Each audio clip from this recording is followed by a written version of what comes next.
Well, good afternoon from Cheltenham, the last day of the 2021 festival, and it's very, very warm, but we're delighted to be here, and probably the best or the most summery day of the festival for this last match, the T20 against Surrey. Alex Winter's alongside me. Where would you rather be today other than here? Answer, nowhere. Indeed, yes. I suppose the open golf down at Sandwich may be a very close second, but this is perfect, isn't it, this afternoon here at the college. The sun glinting off the chapel away to our left-hand side and across the tents, down at the far end of the ground, a good crowd in as ever, and soaking up the sun, soaking up the atmosphere, and supping a glass of something cold, no doubt, as well. Yeah, so 3,300 here today is the limit. All tickets sold some while ago. And the situation in the group is relatively straightforward for both these two teams. There is something on it for both. Surrey have to win. This is their last game. And they then have to hope other results fall for them. Gloucestershire know if they can win here, then they will be in the quarter-finals, and they will have the chance to potentially play for a home semi at Taunton on Sunday against Somerset. Let's give you the news of the toss and the teams then. Surrey have won the toss, and they've asked Gloucestershire to bat. Alex will give you the Gloucestershire side in a moment. This is the Surrey team. It's strong batting-wise, but as tends to be the case with Surrey, it's a very strong top five, and you're not quite sure what you're going to get from the rest. So Jamie Smith, who's the wicketkeeper, will open with Will Jacks. Gloucestershire will know him from that Royal London Cup century he got at the Oval back in 2018. He's been informed too with his off breaks as well as the bat this season. Laurie Evans will bat at 3, very experienced, formerly at Sussex. Rory Burns at 4, and then Tim David, their short-term signing, Singapore international, played both in the Big Bash and also in the Pakistan Super League. Then the two Clarks, they're unrelated of course. Jordan Clark used to be at Durham, and the veteran Ricky Clark played for England in ODIs, but that's a long time ago now, 2006 that was, now 39. Gus Atkinson, Gareth Batty, now 43, but still the captain for Surrey in this format, nearly 200 T20 matches. Conor McCurr and Dan Moriarty, and you'll notice in there there are 3 spinners. Moriarty, Batty and Jacks could all bowl spin on this college ground pitch, but interestingly too, look at the people who they haven't got available. Tom Curran, Jason Roy, Sam Curran, Jamie Overton, Ollie Pope, Ben Folkes and Liam Plunkett. None of those, for various reasons, injury or international calls, are involved today. Shows the depth, Alex, of the Surrey squad, doesn't it? It does, yes. You think about Surrey and you think about all their resources and the number of players they have on their staff, but they're sometimes a victim of their own success, aren't they? Because they have all this talent and they provide so many players for England. They do have to come up with some strange signings on occasion, as you're seeing with Tim David, a name that wouldn't be overly familiar to many county followers, but getting his chance in the latter stages of the blast here. So that's the Surrey side, and for Gloucestershire this afternoon there are a couple of changes, but it's familiar at the top with Miles Hammond set to take his place at the top of the order, and he'll be alongside Benny Howell. That's been a bit of a makeshift opener really throughout the latter stages, the latter half of this competition, because of Chris Dent's finger injury. Certainly missed him in the championship this week, did Gloucestershire. Ian Cobain back at 3, made his return last Friday in victory over Middlesex that set up this game here for Gloucestershire to try and qualify. Glenn Phillips in his familiar spot at number 4. Then comes the captain Jack Taylor. He'll be hoping to lead his side back into yet another quarter-final. Great record of qualifying for the Gloucesters in the last 5 years. Ryan Higgins has shrugged off his little injury problems of the early part of the campaign, and we saw him bowling a little earlier than usual last week. James Bracey in there as well. He'll be hoping to try and build on what was a better afternoon for him last Friday. George Scott is in the side here this afternoon. There are a couple of sort of forced changes for Gloucestershire, but Scott for Graham Van Buren is one of them. Tom Smith, another great campaign for him with his left arm orthodox. There's Dan Worrell. He plays here this afternoon in place of David Payne. Payne has got a slight back injury, so Worrell comes in. Josh Shaw has been a bit of a find really for Gloucestershire in T20 cricket this season, but he completes the 11. So there's 2 changes for Gloucestershire, if you like. from perhaps an expected 11. Payne out with that back injury, so Worrell plays despite his big workload in the last couple of weeks in the Championship, and as a consequence it means that Graham Van Buren, because of his status still as an overseas player, can't play with Worrell and Phillips in the side, so that's why George Scott comes into the side this afternoon as well. Yeah, just looking at the relative strengths of the two sides. Somebody used a lovely phrase to me earlier on today, that Gloucestershire, their T20 side is almost victory by committee. In a sense that everybody does a bit. It isn't a question of a star getting an 80 or a 90 and nobody else really contributing. It is a complete team unit, and I suspect again today that's going to be their most likely method of victory if they can manage it. Yeah, they've always sort of been a side that are greater than the sum of their parts. You think back to that sort of great side at the turn of the century. No real superstars in there, but a lot of really solid county pros that knew their role in the side, and there was a great togetherness about that group, and you can say similar things about this group in the last 3 or 4 years, and you can bring out your stat about half centuries if you like, Ian, at this juncture, okay. just to ram home the point. Well, in this competition this season, Gloucestershire have made only 6 50s and Surrey have made 11, and yet Surrey have won 5 games and Gloucestershire have won 6, and actually 6 out of 12, and Surrey is 5 out of 13. So, with Surrey, it's always felt a little bit like that. If you can calm the batting down, then their bowling strength sometimes doesn't always get them out of certain situations. But they've had some quite low scores this season. They only got 127 against Kent last week. They did win, defending 146 at the Ageas Bowl, and they were only defended 118 and couldn't do it against Essex at home. A lot of their problems actually in terms of low scores have come at the Oval, less so away from home. So interesting to see how they get on today and what they're left to chase. I mean, if last week is anything to go by, and we discussed it during the commentary, kind of 180 is probably par, 170 keeps you in the game. Yes, Ryan Higgins actually said after the game last week that he thought, or Gloucestershire thought, the 160 was the number last week, given the wicket. It wasn't tremendously easy to score on. We didn't see too many batsmen last week playing with tremendous fluency. And what will we get to here this afternoon then? So out come the teams on this beautiful afternoon. It's an afternoon to really drink in and savour here, particularly with the schedule as it is. The next 6 weeks of high summer do not feature much cricket at all. Just those 4 Royal London Cup games to come, and only one of them scheduled on a Sunday, so I'm sure plenty of these spectators in here today will be drinking in the atmosphere and savouring it while they can. Do you want the chapel end? Entirely easy. Okay. Well, Will Jacks will open from the chapel end with his off spin. So he'll open the batting and the bowling probably today. Right arm around the wicket to Miles Hammond, who chops that into the offside, and they think about a single, and quickly the ball is in from Jordan Clark. Surrey's kit is that's a turquoise, isn't it? Just about. I don't have my chart to hand, but turquoise shirt, dark trousers, and Hammond with a single out into the onside. The pitch is pitch 3, I'm advised, which on this college square of 4 means it's 1 in from the far side of the ground, so it's probably just about as central as you could get. So Hammond and Howell opening the batting for Gloucestershire here, and Jack's just setting his field. He's got Tim David out at deep mid wicket down in front of us, and Jack's goes over the wicket to the right hander. That's quite short, but Howell can he just turn it into the onside straight to Ricky Clark.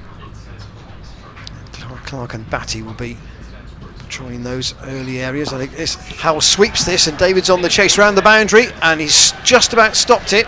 That's a good stop, and they'll come back for a second run. Good work from David. Didn't have much ground to make up, but because the boundary is a short square here at Cheltenham, then it wasn't an automatic given that he was going to stop that. Jacks is going to whistle through his overs. He's got a short approach, but he's He's just going to change the field on the offside for Benny Howell. Put an extra man in there. Ricky Clark stays over the wicket, and Howell goes a little fine little flick down towards very fine leg, and Moriarty does the fielding, and we'll see him no doubt. He and Jacks and Batty have been Surrey's most economical bowlers this season in the T20, and all our spinners, of course. Still in the first over. Jacks around the wicket. Hammond tries to punch it past Ricky Clark, which he does. That will run away. It should be 4. David won't be able to hold that in.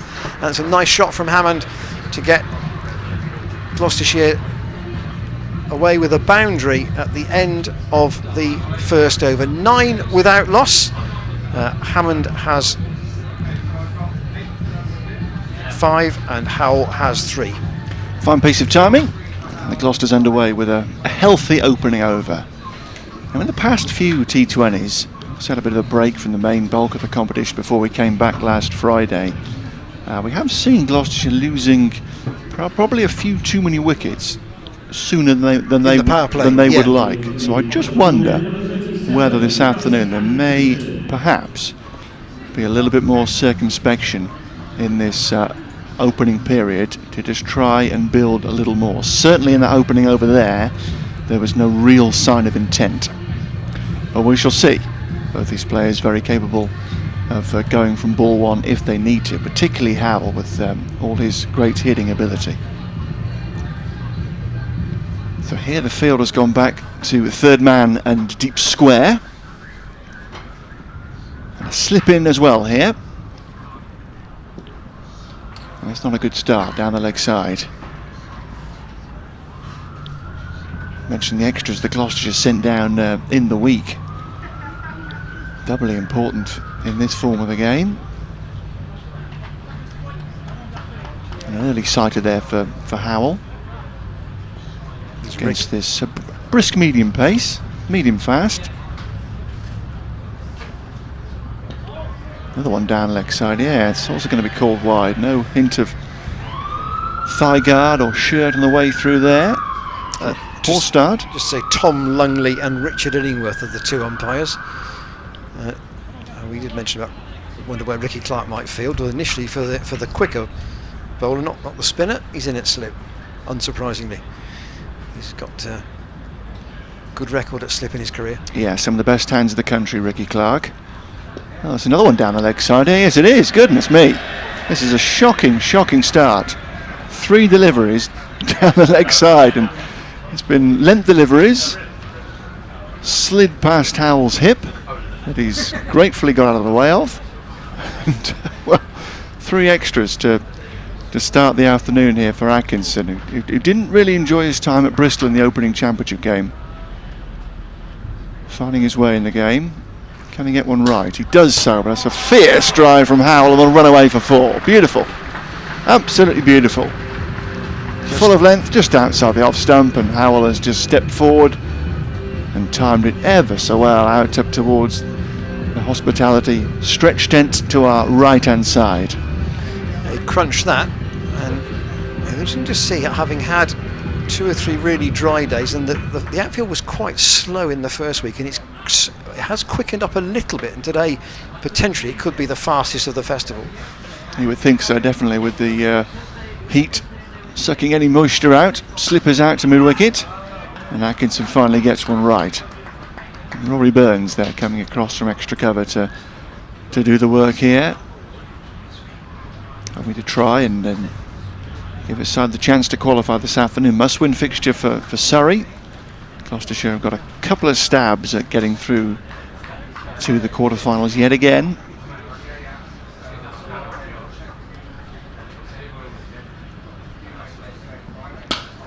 Another sweet piece of timing from Howell for more.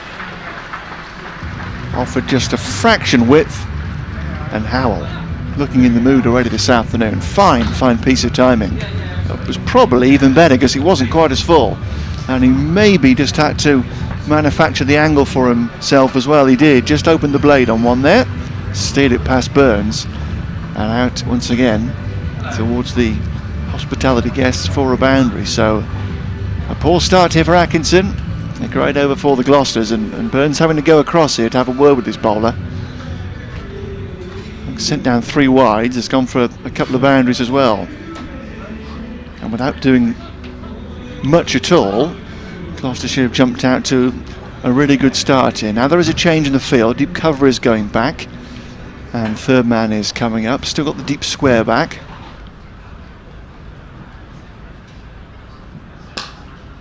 This time no timing from Howell. Run away out towards mid-off. Bit of a breeze continuing to blow, isn't there? Just across the ground. You see the streamers on the far side. Yeah. It gives you an indication, doesn't it? A bit of a northwesterly was predicted. But it hasn't stopped. We're quite grateful for it, because it would be indeed baking if it wasn't. Absolutely. It's the best part of 25, 26 degrees this afternoon. Howell just defends another down towards mid-on, but fielder back on the 30-yard circle, able to take the single. He's got a couple of half centuries in the tournament, Benny Howell. He got a 0 last week, but that was because he was forced to go up the order to open. And you tend to lose 1 wicket early, don't you, by and large? It's not always the case that both men get away. Slip going back in here for Hammond. Will Atkinson be able to adjust here for the left-hander? And the field is going back at deep square and deep cover again. So the same field as for the right-handed Howell. Just down the slope, but it's to the wrong hand of David there, the fielder to his left. And they are able to go through for the run. But certainly not as much intent as perhaps we've seen elsewhere in the group stage so far by the Gloucestershire openers, but saying that without doing much, they have jumped out to a great start here. 21 for no wicket after 2, helped by the Atkinson wides, it must be said. And now Conor McCurr to come into the attack for the first time. Not played a huge amount of T20, was on loan at Derbyshire last season, I think, from memory. But on the start at the Oval and trying to push his way into the 4-day side on a bit more of a regular basis. Ball's right arm over the wicket, and Hammond will take strike to him. Hammond tries to pull that away. Doesn't get the right timing on it at all, and it drops out on the offside. Fielded a backward point. They've got a short, fine leg for Hammond. Jordan Clark did the fielding on that occasion. McCurr's a bit similar to Blake Cullen, who we saw here for Middlesex. Very tall, very upright when he gets to the crease. Tends to bowl back of a length. Hammond waits for him. One is actually a bit fuller and it's driven, and McCurr fields off his own bowling. So 21 for no wicket in the 3rd over. He was actually on loan at Derbyshire earlier in the competition, Conor McCurr. Oh, there we are. A few T20s earlier on. 2017 was his main loan spell when he was involved in the championship side at Derbyshire. So briskly in again, and Hammond slashes that over the infield and away for 4. There was a man at point, but he was on the edge of the circle. The element of risk in that, but he clearly saw enough room behind both Tim David, who was extra cover, and Jordan Clark, who was at point, to get the ball away. 2 bounces into the fence that surrounds the ground here at Cheltenham. 4 more to Hammond. 25 for no wicket. He played 7 games for Derbyshire in the start of the group stage. It's just his 2nd appearance of the season for Surrey in this form. Hammond waits, and that's clipped nicely into the onside as well. There's a run round and a good bit of work from Rory Burns. I'll keep him down to 1. Burns, although he would obviously bat higher in 4-day cricket, tends to bat in the middle order in this format. And Jacks and keeper Jamie Smith will probably open the batting. Jacks has been very explosive. He got I think it was one of the games against Kent. At one stage, Surrey had about 80 on the board, and he'd scored 65 of them. It was domination in every sense. And it'll be one that Gloucestershire will need to remove early when they come to bowl later. Howell steers that into the onside. Good bit of anticipation from Jordan Clark. Keeps Howell down at the striker's end. We've seen a lot of forward defences so far, haven't we? Do just get the sense that there is just a little change in tactics this afternoon, and they are content to be a little quieter earlier on and just perhaps build the innings a little better than they have done in the previous 4 or 5 matches. McCurr, Howell goes over the infield once more and one bounce. So you have to watch the ball here at Cheltenham because the boundaries are short. The crowd is stood in that area down by the scoreboard at extra cover.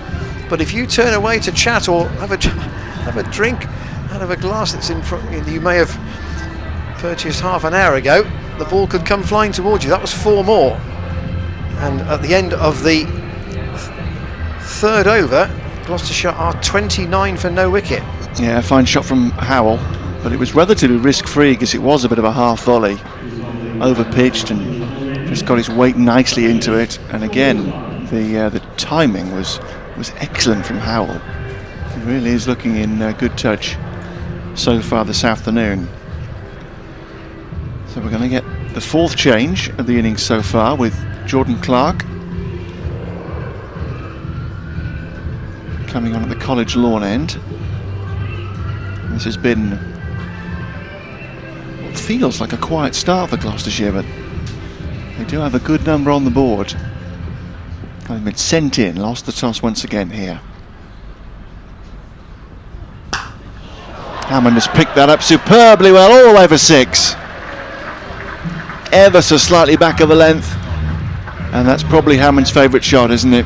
Little pick up over the leg side, using his great hands. And that's way back over our marquee, into the wall of the pavilion for the day's first 6. I didn't hear a thud into the grills that are covering the windows, so I guess it must have hit the wall on the full.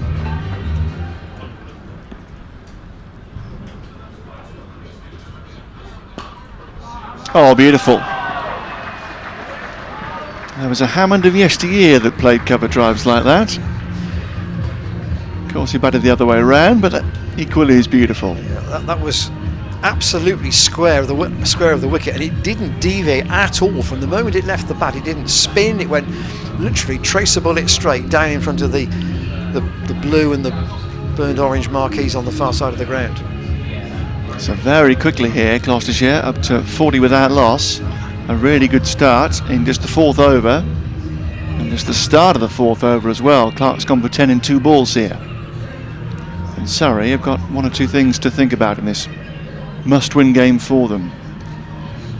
No change immediately in the field with deep mid-wicket really, David in front of us, and deep cover point also back.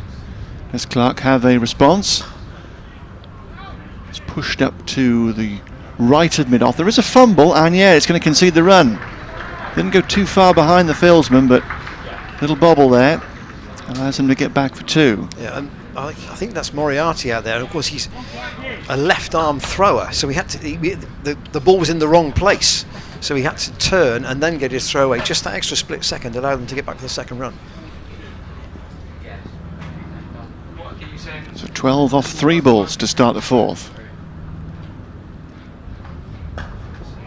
Well bowled from Clark, and it will just be a single this time, straight to mid-off. It's a good comeback. They've been going length so far, Surrey. They haven't quite been going round the park, but have provided scoring opportunities enough for this pair of Hammond and Howell to get their side off to a really good start. Disappointment for them in the week with that defeat to Hampshire, ending dreams of a maiden championship title, but still much on the line in this final game of the Cheltenham Festival. Little nudge and go again out towards mid-on, with the damage done early in the over. And again, just a little sense they are just content to just play the situation perhaps a little better than they They did certainly last Friday when they were in a real hole at one stage, and it took 52 of the last 4 overs to rather rescue that innings. It was enough in the end. Again, just a push and go, and a single out to mid-on will end the 4th over. So 45 without loss after 4. A really good start on this steamy afternoon here in Cheltenham.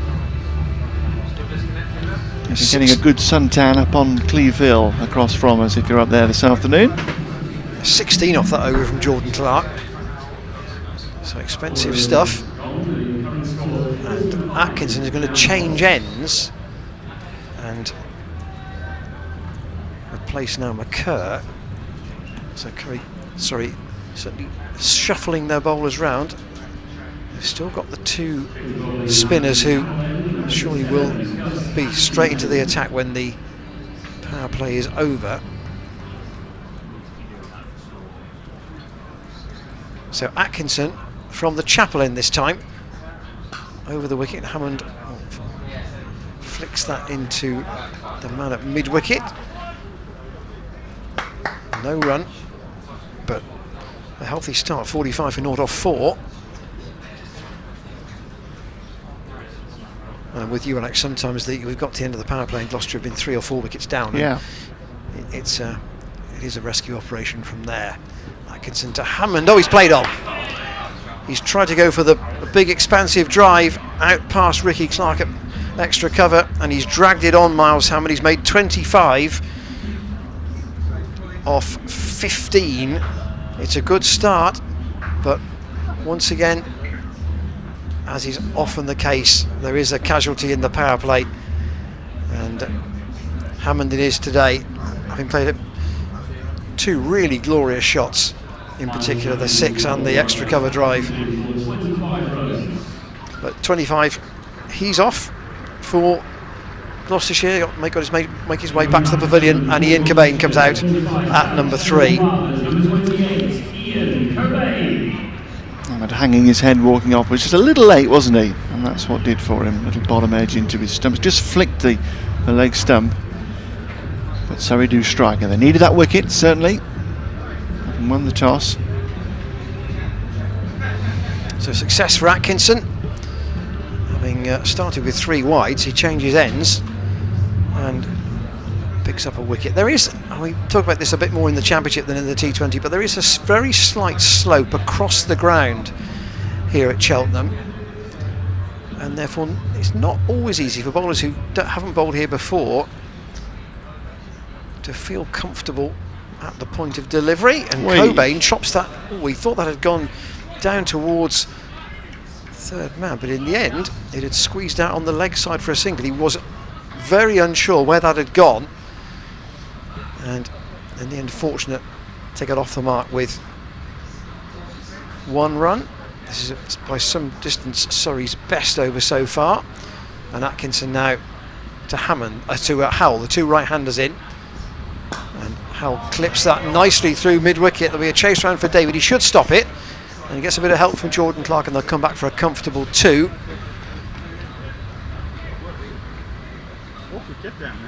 Good time to strike as well for Surrey, just when Hammond and Howell had settled nicely. Very productive opening 4 overs, but it was certainly more circumspect than we've seen. Just ready to go in the latter end of the power play, but checked with that wicket. This is the 5th over. Howell drives nicely up to mid-off. It's a sharp single, but the call was answered straight away. He set off straight away, and Gareth Batty's throw was, even if it had hit, Howell would have probably been in anyhow. We're almost in line, so we've got a reasonably good view. We're side on here at Cheltenham at ground level as well.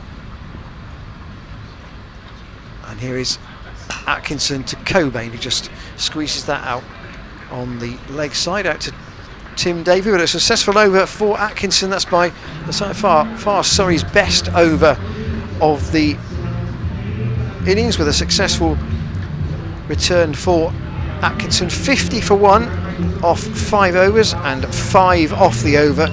Good riposte from him having started with 3 wides at the other end. Very much so. So final over of the power play coming up, and Clark here is going to get a second over at the college lawn end. First over went for 15. What damage can Cobain and Howell do here in the final set of fielding restrictions? Deep cover and deep square the man out, and deep cover in the game here. Single to open up the 6th over.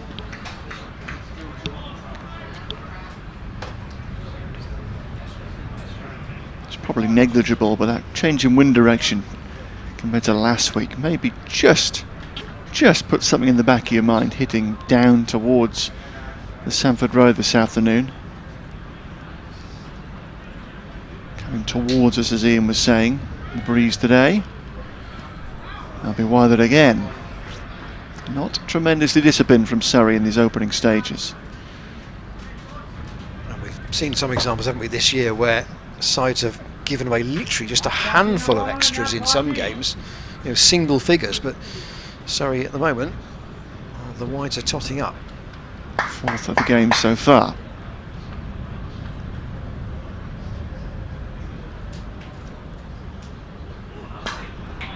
Howell goes down the ground. Oh, fine strike again. All the way along the ground, bisecting mid-on and mid-off, and a useful boundary to again put Clark under some pressure. It's the single off the opening delivery, but then wide boundary, and the makings of another decent set for the Gloucesters in this final set of the power play. We have seen Howell, really go big on the leg side in certain games, but in this match he's playing authentic strokes. That's carved away. This will take some saving, and David is not going to get there. It was only probably 10 yards to his left there at deep cover, but such are the boundaries square here at the college, and such was the force of Howell and the timing of the right-hander that skipped away for back-to-back boundaries. So already a decent final set of the power play for Gloucestershire.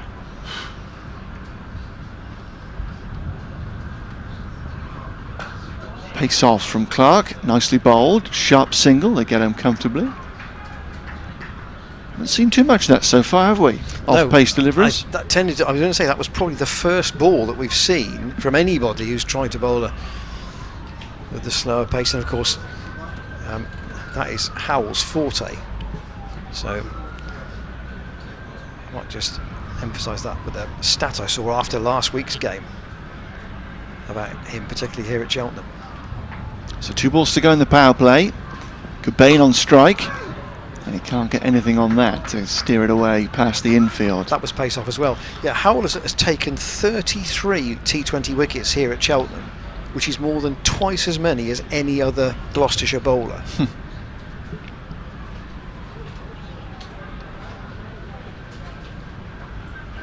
There he is, a master of those change-ups. So many off-speed deliveries that he sends down. Never quite know what's coming. Can Clark finish the power play off well for Surrey? Swung away down the hill, watch the spin in the deep. Cheered on by the spectators, no doubt. Successful bit of fielding. And a good comeback there from Clark in the latter half of that over, because it was brewing up to a really healthy set for Gloucestershire, with 10 from the first 3 legal deliveries. But 1.1 is a decent comeback to get out of the over in some decent shape. So power play done and dusted. 62 for 1 represents a decent return for Gloucestershire. His 2 overs have cost 27, and Gareth Batty is going to come on for Surrey, the skipper, and he wants Tim David to go to deep backward square here for Cobain. So he's got short extra cover and a shortish mid-wicket, both just about saving a single over the wicket with his off spin, and it's a reverse sweep down to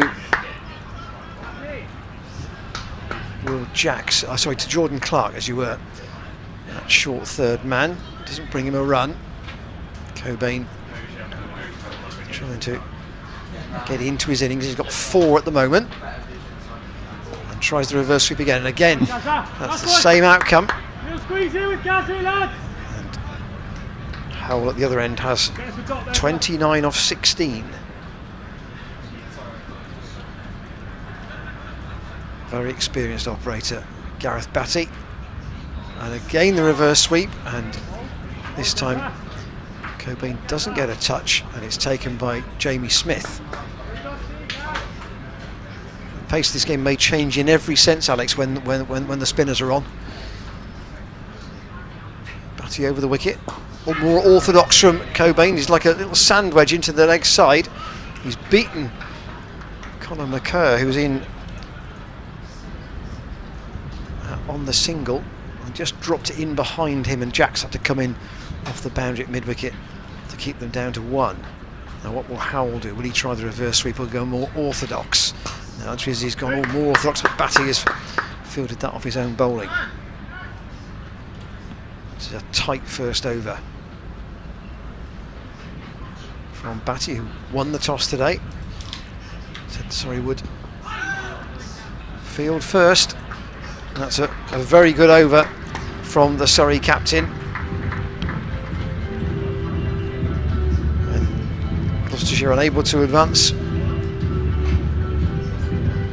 beyond 63 for 1. So just the one single off the over, and I imagine we might see Moriarty at the other end. It wouldn't be a surprise. Yeah, excellent set, but again, no panic from Gloucestershire, was there? There was no real intent there to try and catch up with the over after the couple of dot balls that Cobain didn't get away. There is definitely a sense here this afternoon that they are prepared to just bide their time a little better than perhaps in previous matches. And they are still going along very healthily indeed, but more spin to contend with here, as you predicted, Ian. The tall figure of Moriarty. He's going to have a long on, long off, deep mid-wicket, deep square and a deep cover back.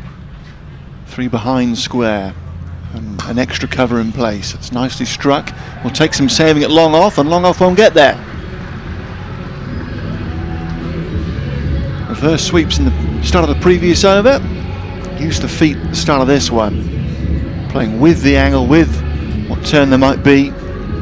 Just opening the blade and getting it past extra cover. And the ball zipping away off this slick college turf. And they've got McCurr and Atkinson there for the reverse sweep, haven't they, at the moment? Sorry.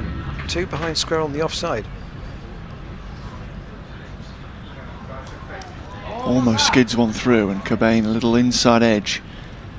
Brings him one just wide of short fine leg. And for Howell, it's going to stay the same, I think, with those 2 men.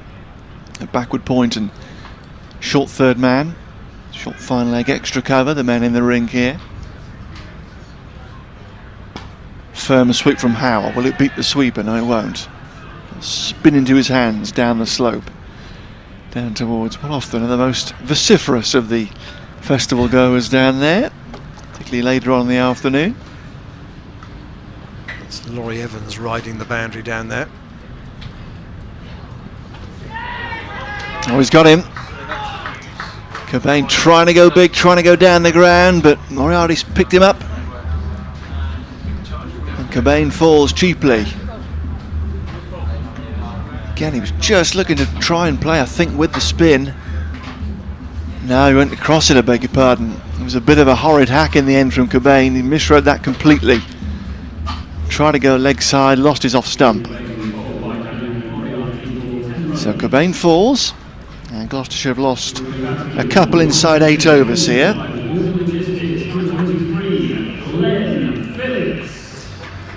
Well, he didn't get many with the bat last Friday, but he lit up the afternoon with the catch that he took, which I think, depending on which social media platform you're on, you had various angles to look at it from, and it's the more remarkable the more you watch it. Everything in the air, one-handed. was an outstanding bit of work. It was indeed a deep backward point that got Gloucestershire on their way in that defence last Friday. What to do here with the bat to try and set this game up. But a good comeback here from Surrey. Wicket from Atkinson. Power play that, in terms of run rate, wasn't anything too outrageous. And now getting rid of Cobain as well, and a couple of cheap overs to boot. But Phillips away immediately with a fierce cut stroke. They're saving that at backward point. Pick the gap. And he's off and running with a boundary this afternoon. I was going to say, and I probably should have said it when he walked out, that in some of his other innings, even the more explosive ones, he has been prepared to have a look for a few deliveries before starting to always the way, unfurl the range of shots. Generally always the way. Have a look for 10 balls or so, regardless of conditions, regardless of form. Can't quite be saved by Moriarty, so it'll be a single down the ground. End of the over. A couple of boundaries from it, but the wicket of Ian Cobain for 10 on his afternoon. 10 from 12 deliveries. 8 gone. Gloucestershire 74 for 2. Yeah, Howell's got 30, and we'd feel that one of these two has got to try and back through most of the innings if they can. Howell's got a start already. Phillips can get up to speed, though, very quickly, as we've seen in the past. And then he's been a very explosive finisher later in the innings, particularly at Hove and in the home game against, I want to say, De Morgan. Correct. Extraordinary night of hitting. Back-to-back 96 not outs he made. Batty then, with a straight drive up to long on. And the crowd starting to get involved on the far side, shall we say. Good to see. Howell faces Batty, and Smith is asking whether that's... Has he gone here? A bowled, yeah, and he's Howell's gone. putting his bat under his arm, and he's walking off. I think the question was whether that had gone off the gloves of Smith. Did it go straight onto the bails? Yep, just looks to flick the bails there. Howell wasn't quite sure. Batty then disrupting Gloucestershire's top order, having come on at the end of the power play. First a tight over that only cost a single, and now Howell bowled by Batty for 30, and Gloucestershire are 74 for 3 as James Bracey walks out at number 5. Haven't really had that anchor roll, have they, throughout the competition, Gloucestershire, and again haven't got it this afternoon from one of their top 3. They've all come and gone without too much damage. Howell have played nicely and was just prepared to settle in a little more than previous matches, but he's gone now, having got set on 30 of 20 balls. More success for Surrey. Gareth Batty getting them back into the game here. Last week's card had a top score on it of 43, which was Ryan Higgins' efforts, and he was last out off the last ball of the innings. Somebody would need to get more than that here, you would think. Maybe one of these two can do it. The left-handed Bracey waits for Batty. He's going to come around the wicket too, and that's chopped into the ground and fielded by Will Jacks. So 75 for 3 in the 9th.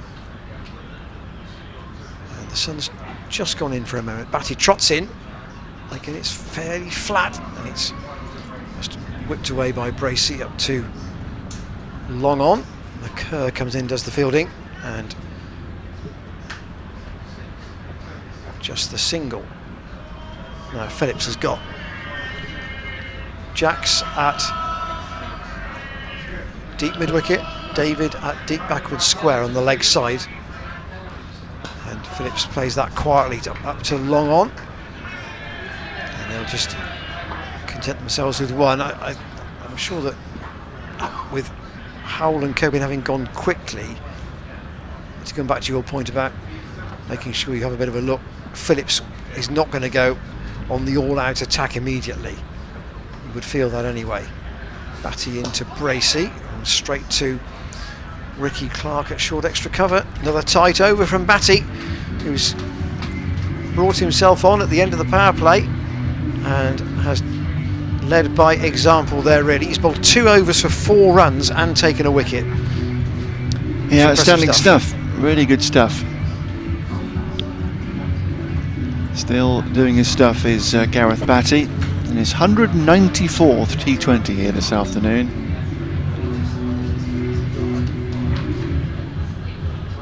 Gloucestershire with some work to do here to pick this innings back up. Run rate is just to dip below 9 for the first time, but still more than enough in the tank to build up a solid total here. Phillips has played so much cricket and knows the drill, just appreciates. That's what the best players do. They appreciate just how many deliveries are left in the innings.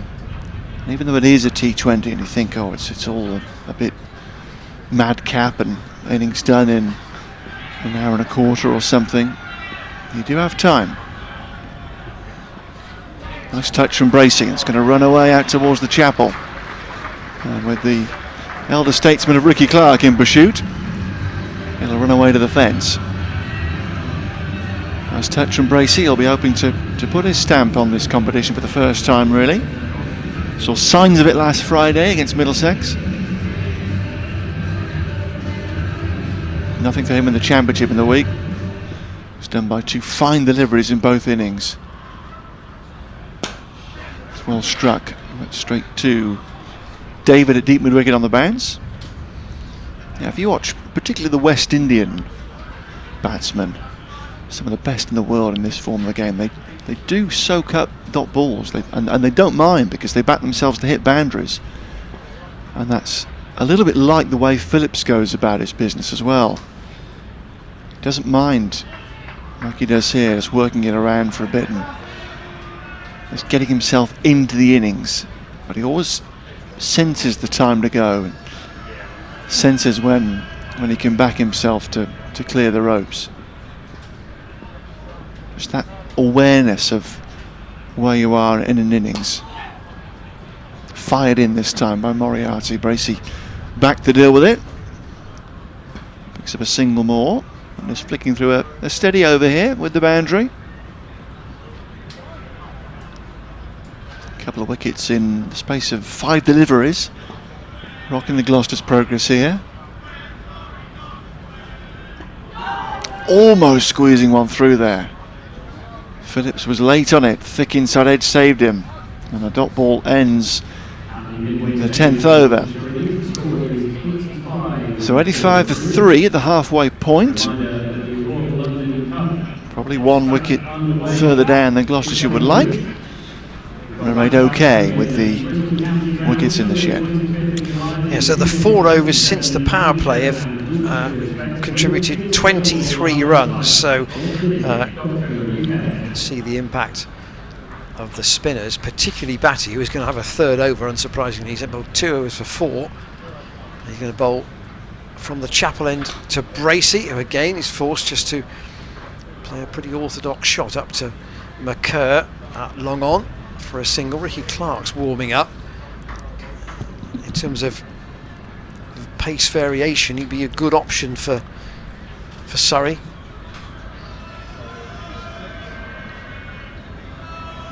Now then, Phillips has got to look around here and see where some runs are available to him against the Surrey captain. Again, it's quite short, dug in, and they can manage a single out to Gus Atkinson, but that's all.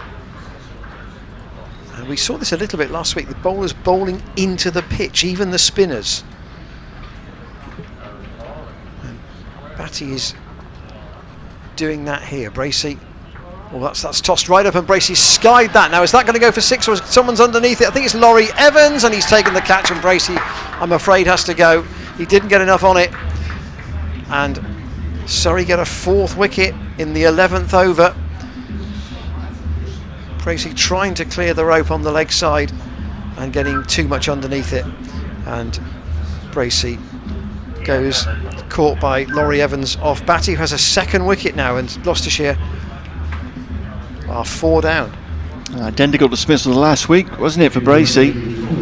Trying to clear that leg side fence and just getting it not long enough. High in the sky, a little bit top edgy, and holds out the deep mid wicket. So just a little bit of a hole now. The Gloucester's 4 down after halfway. Still plenty of batting to come. No Graham Van Buren this afternoon, remember. That changes the equation in the latter stages. And perhaps with that in mind was the reason for perhaps a bit more circumspection earlier on, maybe. But George Scott is not, by his name he means a mug. Oh no, at 8, yeah, but he's a different sort of bat. Absolutely, and certainly far less experienced than Van Buren. But still, even playing differently, they ended up in a similar place here. Gloucestershire 4 down with half the innings just about to come.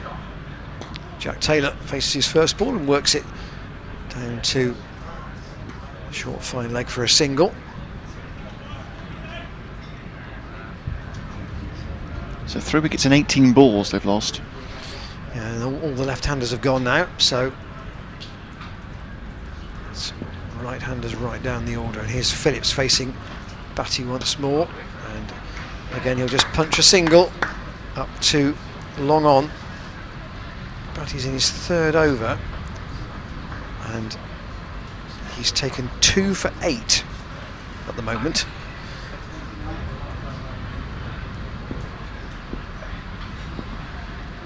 Taylor waits for him. That's tossed up a bit more, just for a variation, and all Taylor can do is play it out on the offside, and that really is an example of how spin bowling can really have an impact in T20 cricket. It's not all about 70-mile-an-hour medium paces, and Batty's bowled, say, 3 overs, 2 for 8, and Gloucestershire are 89 for 4. Yeah, outstanding spell. They've have to deal with spin from the other end. Moriarty's couple of overs have gone for 19, but Batty has put a real stop on this innings, helping bring about this little collapse. 3 wickets in 18 deliveries. Have already checked that early momentum, and an afternoon where Gloucestershire were looking to just build a little bit more carefully than perhaps in previous weeks. Tactic hasn't produced the rewards they were hoping for at this stage of the innings. So here's Ricky Clark, and Phillips again just content to just bide his time. There's plenty of time left. 9 overs to go. So much time to wreak havoc. It would have been about probably the 15th over, 14th, 15th over against Glamorgan, I want to say, when he was only on about 30 odd. Came down to his partner Benny Howell and said, "I fancy 100 here this afternoon." Okay, Glenn. Got very close. He did indeed.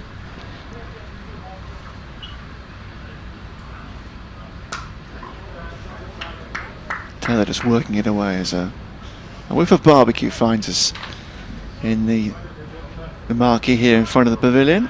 It's that kind of day, it's that kind of weekend, I think, for stoking up the coals. And besides stoking up the coals, not turning the gas on. Looks like pace off from Ricky Clark here.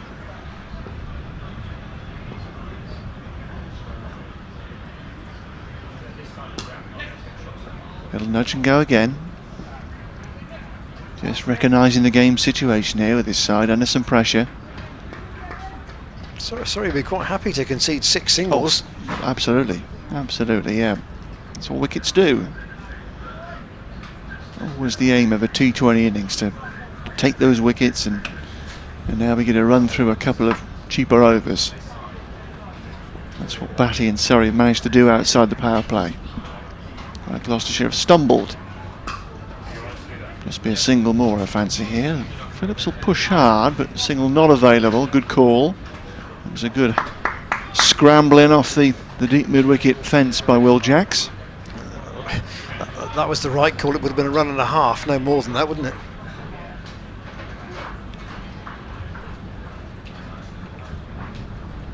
So a good set from Clark, 4 singles from the 12th over so far.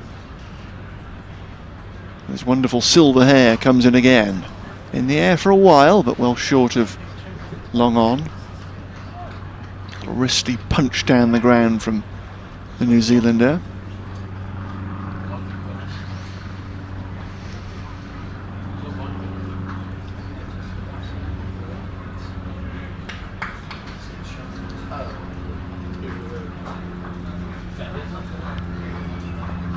Quiet set from Clark. Can he finish it off?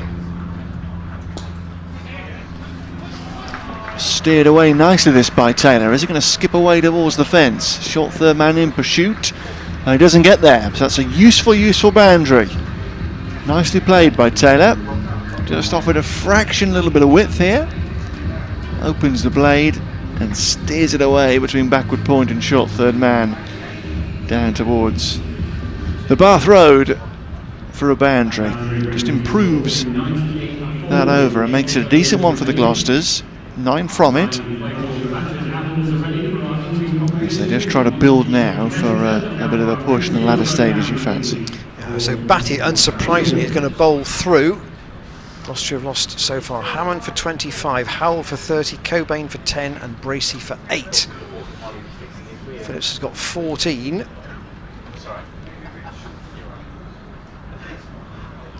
And Jack Taylor has 7. It's Phillips on strike.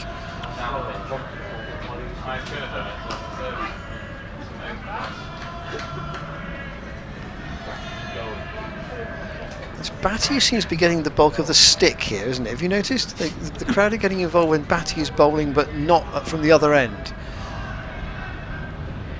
Oh, that's played with one hand off the bat, and it's gone away. It's beaten the fielder, who is Don Moriarty, at short fine leg. It didn't beat him by much. He was diving away to his left hand side, and it's raced away for 4. Phillips would not have been in total control of that. I think it's a late decision to sweep here. He's got it away. First boundary that Batty's conceded. And his last over. Phillips here works that a bit squarer, a bit more securely. Tim David's throw keeps them down to 1. That boundary from Phillips takes Gloucestershire past 100.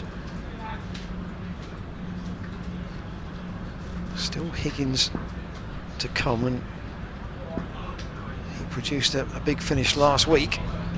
Taylor waits for almost the slower, flightier delivery. Flightier? More flighted delivery. I'm sure flighty is a word. And picks up a single. Down to Burns in front of the chapel. Now Phillips. We look to attack again. Over the wicket is Batty, and he does attack, and that's a biggish hit. Has it gone all the way for 6? It has. That's one of the longer boundaries on the grounds, straight towards the old members area and the Andy Stovall scoreboard, but Phillips has got enough on that to clear the road. That's a good strike to sound that it was time to take Batty on in his last over. Wasn't prepared to sit on him. Taking him for 4 and now a big 6. It's just about as long a hit as you'll get here at the college, isn't it? Into the corners. 110 for 4. 7 overs to go after this. Phillips waits. He's got 2 boundaries in the over. Plays it sensibly. Just for a single. But it's been a good effort from Batty. 2 for 21. And even though the most hard-nosed Gloucestershire supporter would say that those are good figures. Absolutely, yeah. Cracking spell. But another over there. Let's perhaps lift this innings up again. Over that's gone for 9. The previous over to that, with that late boundary from Taylor. And over there that's gone for 13. So Phillips here, the captain Taylor, trying to just lift things. The loss of 3 wickets in 18 balls. Clark to continue. Second over at the College lawn end.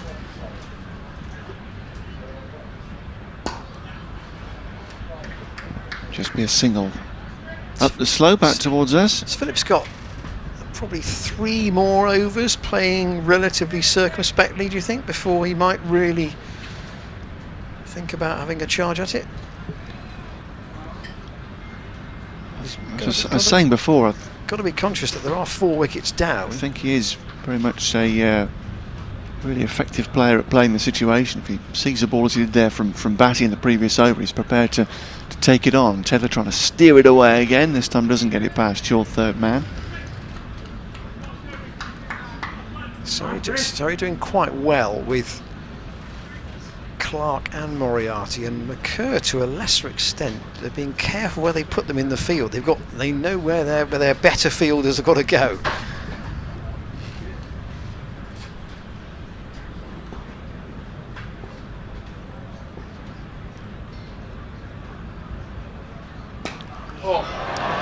Well, that's a biggie. That's going to find the food tent, I think, down the slope.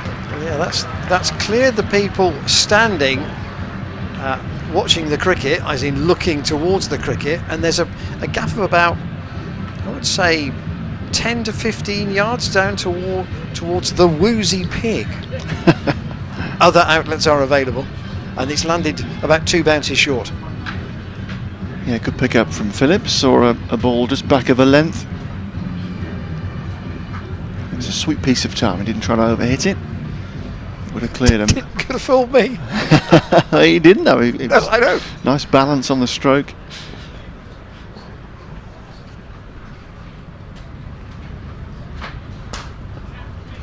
Just be a single, I think, down the ground. Yeah, long off will come across to cut it off there. Burns to his right. So again, the makings of a healthier over here for Gloucestershire. This pair just picking things up. Phillips looks the key to a big score, though, doesn't he? You'd have to say. Generally is the case with a guy like Phillips in your lineup, although Taylor's capable of a long ball as well. Let's whip that down the hill as he picked the gap between the 2 fielders in the deep. Not quite. Just be a single more for Jack Taylor, playing a handy support role at this stage. But still plenty of time for Gloucestershire to work their way up to 180 and beyond.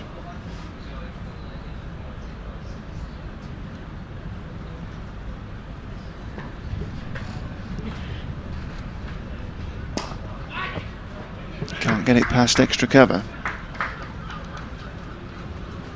Rare piece of mistiming from Phillips, but he's going nicely. 34 from 21 deliveries. Taylor with him, 10 from 8. 121 for 4 after 14 here. Gloucestershire haven't been sent in.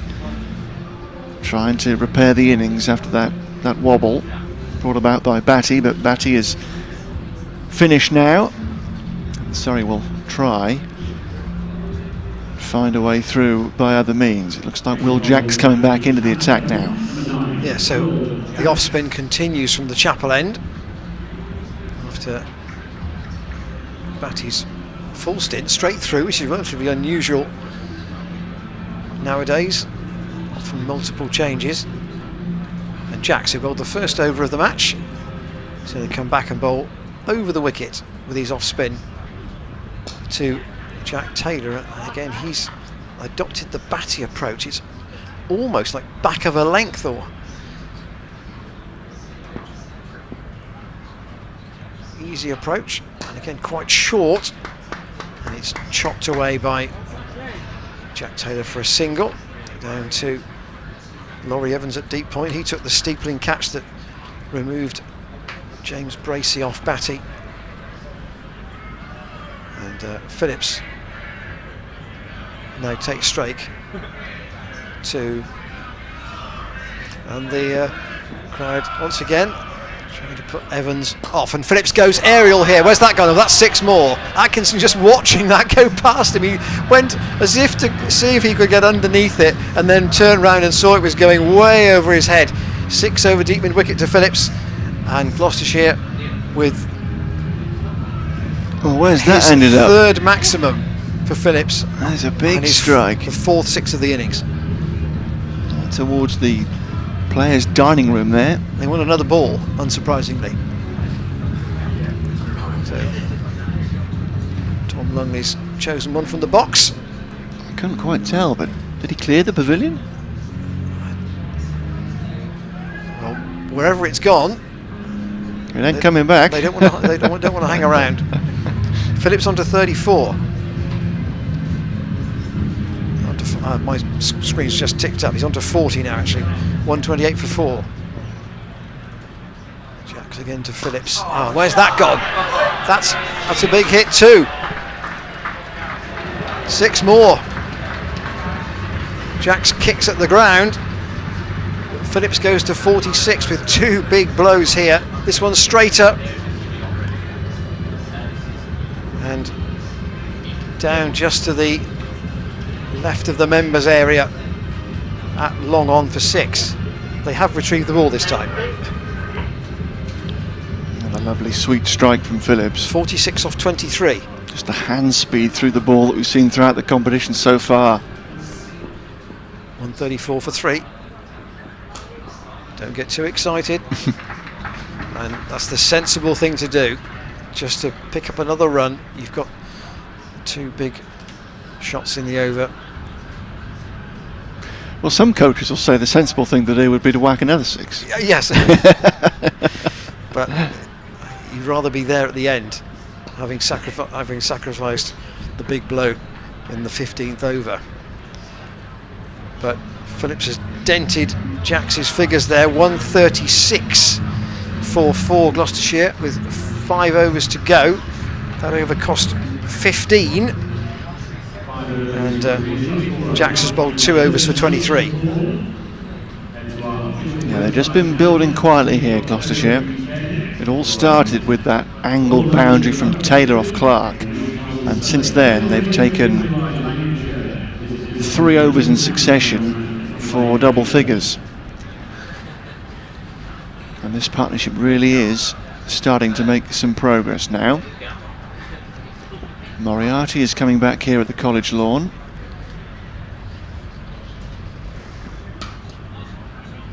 Just try and perhaps put a little stop to this comeback, but they're going to come back for 2. That was nicely placed by Taylor. 50 partnership. And it was Phillips that called him through, and Phillips is exceptionally quick between the wickets.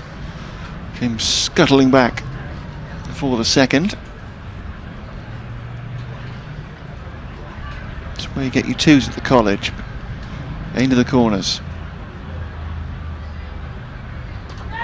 That Moriarty has his revenge. Taylor going back to a ball not short enough to cut. And the partnership, having gone to a half century, comes to an end. Moriarty skidded one through. And the captain has to go. Yeah, too short to cut. Skidded in. He was angry with himself too. Yeah, because he has just made the wrong choice there. He's got a bloke going ever so well at the other end.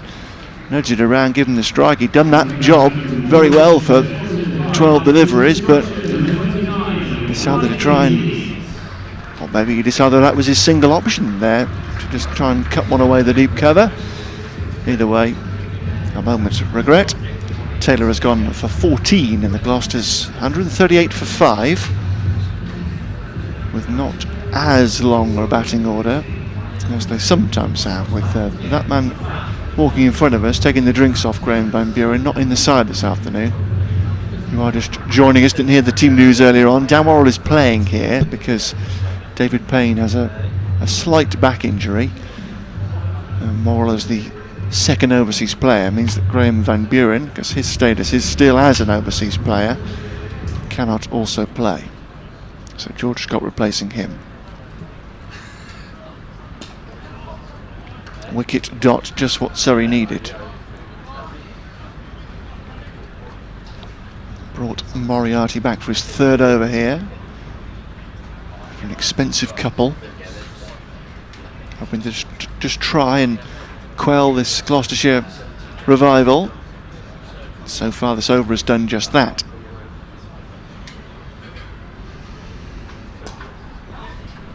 can't get it through. Phillips has got to get himself back and does so. Good call. And the Kerr was onto that pretty quickly and throwing to the bowler's end. It was to his throwing hand.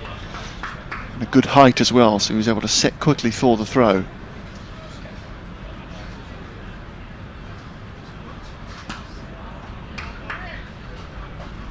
Higgins away. I think, with all deference to George Scott, Tom Smith and the two bowlers, Dan Worrell and Josh Shaw, a lot depends on this pair. Taylor would have known that as well. Oh, a leading edge from Phillips. He's going to get away with it. Yep, he does. It's a huge slice of luck. He's trying to pull a ball again that's just skidded on a fraction. Huge leading edge. It's just looped up over the bowler and brings him a single. So a nice slice of fortune for Phillips. Surrey will be cursing their luck there, but they have broken that stand between Taylor and Phillips. They made excellent progress to get Gloucestershire back into the innings here. They still remain on course for 180. They've got work to do now in the final 4. Jacks has bowled 2 overs for 23, but the last one included 2 sixes from Glenn Phillips, so he has been taken out of the attack, and Atkinson is to come back. 2 overs, 1 for 18.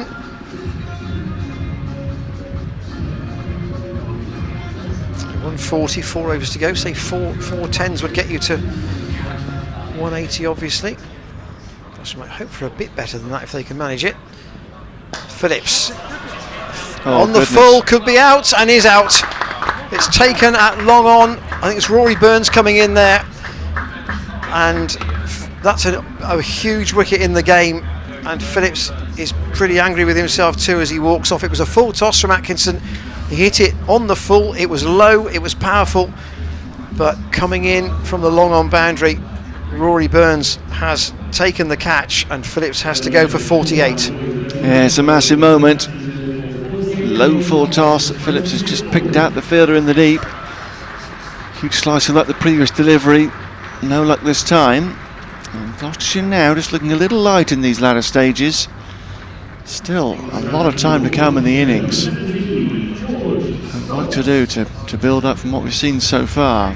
But 170 plus perhaps required. Well, Scott has, in his time at Middlesex, he tended to bat in this position, which meant he's got a lot of not outs in his T20 history, but he's not made an awful lot of runs by and large. Atkinson into Higgins. Have to run hard now to try and raise this rate. There'll only be one there though, or say one. They're going to run on a fumble from Jackson. They've got away with it, and they've come back for a second. Higgins is probably the greater hitter out of these two, I would suggest. Scott obviously used as a makeshift opener in the Championship. Got into the 20s twice before being dismissed. But here he's got to lend some support to Higgins. This is the 17th over. Higgins clips that off his leg straight to Tim David at deep backward square. One more. Atkinson's done well actually to come back from where he started, which was with 3 straight wides at the beginning of the match. This is his 3rd over. He's got a couple of wickets now. He's got a man out, as we know, at long on, which is Burns, and at long off, and George Scott to take a strike for the first time. Bright sunshine here at the college, and Scott, he finds an inside edge, and that goes for 4. It's a safe space to play that, and he will know that it says 4 in the book. It won't tell you how he got them. Yeah, huge slice of luck, wasn't it? Thick inside edge, leaked down onto it, but a valuable boundary. 147 for 6. 3 overs after this. Can Scott and Higgins get Gloucestershire up to? Atkinson in, that's short. Scott dabs it into the ground. He'll take 1 out to backward point. Jordan Clark was a bit expensive early on. Not sure that we'll see him again. tricky one for Gareth Batty. He might give Moriarty one more over, actually. He's bowled 3 overs, 2 for 23. He's been as economical as anyone. Atkinson with this quite high stepping run, and almost a Yorker, which is dug out by Higgins. They'll take one, but they might not risk it, or they will risk two. And again, there's a slight fumble this time from Burns on one of the used wickets on the College square, and they've got back for two. So it's 150 up. Gloucestershire got 10 off the over, despite the wicket of Phillips, whose 48 is the top score in the innings. And 3 overs to go, 150 for 6. It's going to be a workable kind of score, Alex, this, isn't it? It's going to be in the margins of being in the game, but without being safe. Similar story to last Friday, really, in a way. Can they provide a similar kind of finish to last week? 52 in 4 overs came at the back end against Middlesex. Can they do the same to another London county here? Moriarty's last over will open with just be a single. Weren't trying too hard there to get the second run, or the ball kicks up nastily off one of the used wickets, but won't concede an extra. An overthrow.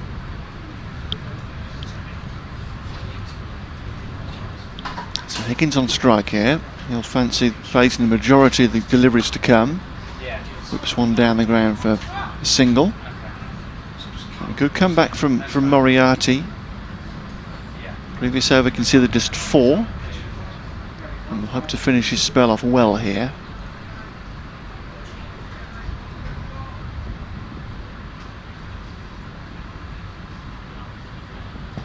Reverse sweep, huge cry for LBW, umpire not interested. It's only the bowler that got involved. So it's an optimistic call.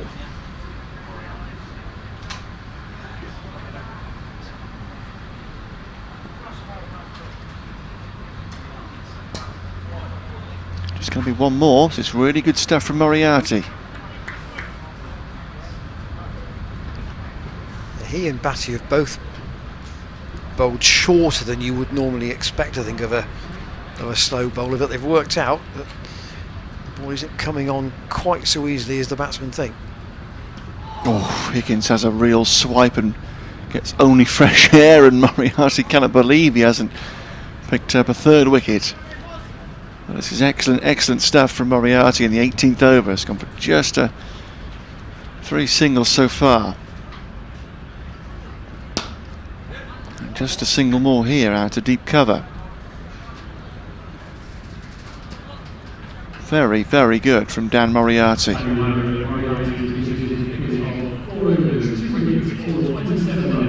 2 for 27. And that's a real tale of 2 halves, that spell.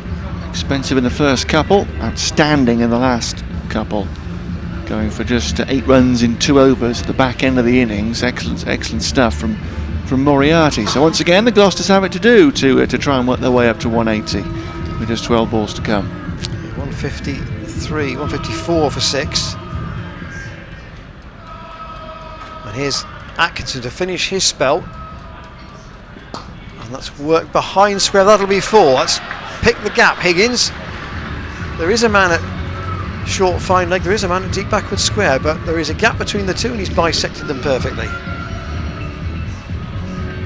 Poor line with that field, really. A free leg side whip. In some ways a safer shot than that hoik he tried off Moriarty in the last over.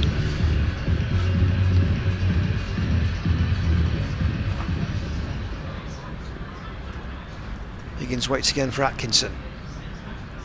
Oh, he's got that in the air. Is that going to go to Ricky Clark? It is. Clark trotting back and with an easy catch at short extra cover. So Higgins perishes in the 19th over, having got an important boundary initially. It's a 3rd wicket for Atkinson, and Gloucestershire 158 for 7. Yeah, another wicket goes down. Surrey chip away, and into the bowlers now at the back end of this innings, and they'll be pretty pleased. Have to soak up some damage from Phillips, but not so much damage they've been whacked out of the game by any stretch of the imagination. I feel they're right in it here with this number so far. Yeah, so Tom Smith out at number 9. Dan Worrell and Josh Shaw, the remaining batsmen to come. And Gareth Batty just talking to Atkinson, having picked up his 3rd wicket. And Smith and Scott are more nudgers than hitters in this form of the game, so they may have to run hard in this last couple of overs. Atkinson in, what does Scott do here? He's got that in the air too, and that should be straight to Clark as well, and it is, and Atkinson is on a hat-trick. It's the same shot with the same outcome. He's tried to pull it into the leg side. He's got a outside half of the bat, and Ricky Clark's got a second simple catch. 2 in 2 for Atkinson, who's now got 4 in all, and Dan Worrell's walking out on a hat-trick. Yeah, a little naive there from Scott. Just conceded the wicket, played pretty much the same shot, wasn't it? The same result, high on the bat, thick outside edge. Simple catch. So all of a sudden Dan Worrell is out here with still 9 balls to go in the innings, which is a less than ideal situation.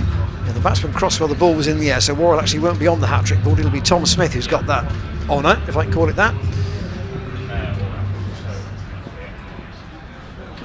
Atkinson then on a hat-trick to Smith. Oh, it's half a LBW. It's gone right through Batty, and it's gone all the way to the rope for 4 leg byes. But Batty came in on that, and the ball spun underneath him, and Gloucestershire pick up a fortunate 4. Smith was beaten by that, but Batty was completely bamboozled by the trajectory of the ball. That's a real bonus, but Gloucestershire will certainly take it. 162 for 8. The card looks a bit top heavy with the way the scores have gone.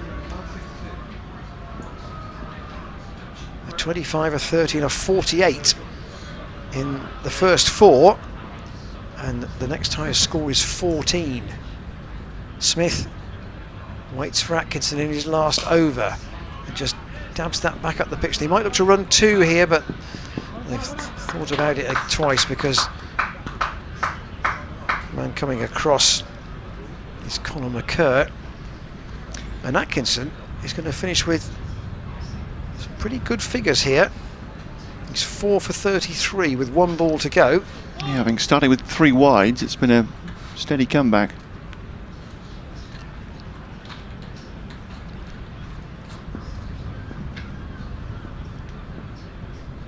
Worrell then to face his first ball, and has he slashed at that and got an edge? Yes, he has.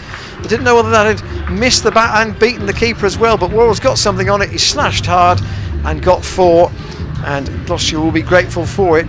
Atkinson will finish with 4 for 37, and Gloucestershire 166 for 9 with 1 over to go. Well, 167 I should say, for 167 for 8. 3 very fortuitous boundaries in the over. The edge from Scott, the fumble from Batty, and a wild swipe from Worrell, all bringing Gloucestershire 4 runs apiece. So in the final reckoning, that's been a pretty healthy over, and all of a sudden they do have a sniff of 180 if they can finish things off here. But they've only got Tom Smith on strike, and with all respect to Tom Smith, not known for clearing the pickets. Jordan Clark to mill the last over. So here he comes, the last set from the College Lawn end. Smith, the man on strike. That'll be wide. Surrey not tremendously disciplined this afternoon. That's the 5th wide of the innings.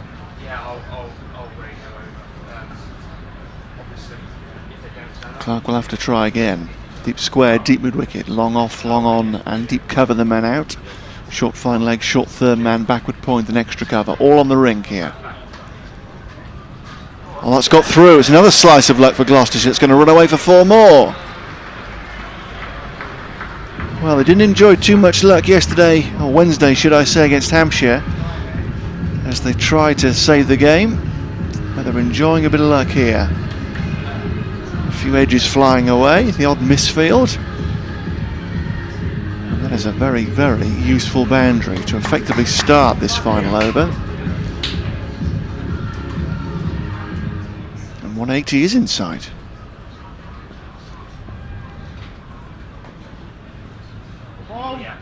Pace off from Clark. Smith can't get anything on it. It does give Worrell the bowling, and in generally all forms of the game, and I fancy his net sessions as well. Dan Worrell does like to swing from the hip. Yeah, I think he only bats one way, Dan Worrell, by and large. Certainly got the ability to find a long ball or two, and he's thrown the kitchen sink at that. They're going through with the run, hitting, he's gone, he's missed. Here's just a thought about the impact of Surrey's spinners today. Their 10 overs have cost 71 and they've taken 4 wickets. Yeah, very good stuff indeed. Gloucestershire with one fewer spin option this afternoon because of Van Buren's absence. Smith having a dart down the wicket to pick up a single out to long on. Good comeback here from Clark after a difficult start to the over. Couple of balls to go, 175. Can Worrell find a boundary here to lift them up over 180? It's been a stop-start innings really for Gloucestershire. A calmer start than normal, but a productive one. And that collapse in the middle before Phillips and Taylor got it going again. Can they finish with a flourish? Not quite here, with a thick inside edge to short fine leg. Very good again from Clark, and it will mean that Smith will face the last ball of the innings. It shows that there can be, even in a short game like this, where you've only got 120 balls, as to those who are an even shorter game, which we won't discuss here, there can be ebb and flow. Oh, very much so, yeah. It isn't the beauty of the game. It isn't a one-pace charge, is it? So last ball of the innings, Smith to face. Very good from Clark. Gets his Yorker in. They'll probably come back for 2. Should be a run out at the keeper's end. Yes, well done. Keeps him down to just a single. So Gloucestershire will finish here with 177, which is a workable number. Perhaps feel that they were set for bigger riches when that Phillips-Taylor partnership was getting going.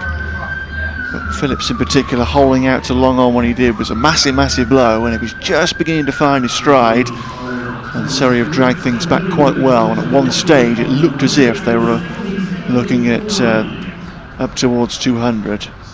But that's a number to work with for Gloucestershire. Must-win game here for Surrey, remember, and they'll have 178 to chase. And last week it was 171 they were defending, so it's a very similar sort of game. I'll just give you the full details of the card, and then we'll allow you to go and maybe put the kettle on briefly for 5 minutes while the change of innings happens. Hammond bowled Atkinson 25, Howell bowled Batty 30. Their opening stand at the start was productive. They put on 45 together. Cobain bowled by Moriarty for 10. Phillips caught by Burns at long on off Atkinson for 48. Bracey caught by Evans, a steepler at deep mid wicket off Batty for 8. Jack Taylor bowled by Moriarty for 14. Higgins caught by Clark off Atkinson for 12. Scott caught by Clark off Atkinson next ball for 7, but the batsman having crossed while the ball was in the air. They're both those catches at short extra cover.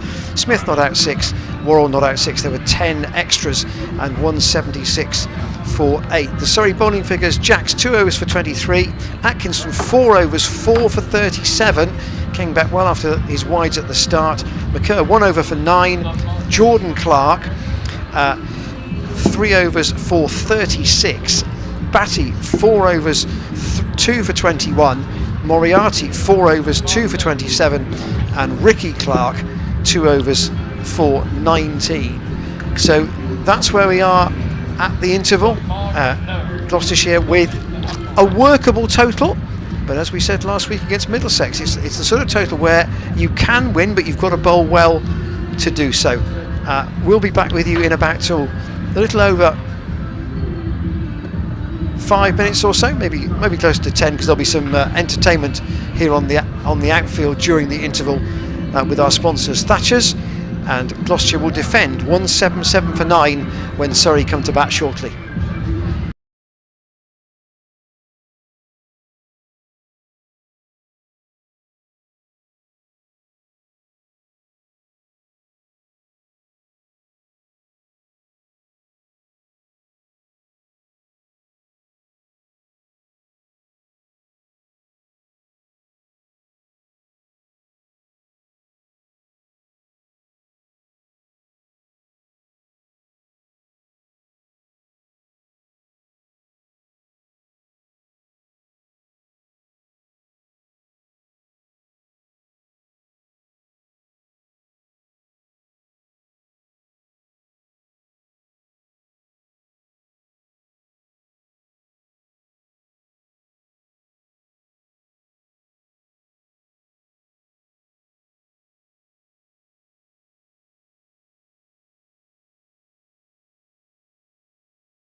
So here at Cheltenham, the crowd just no doubt pondering whether 177 for 8 is going to be 177 for 9, as you were, because Tom Smith was run out off the last ball, is going to be enough for Gloucestershire here. And Alex and I were just debating that with the net run rates being very close, this feels like another game which is not going to change either of them very much. But you've made a very valid point that, you know, this time of the season, does that happen anyway? Yeah, not really, no.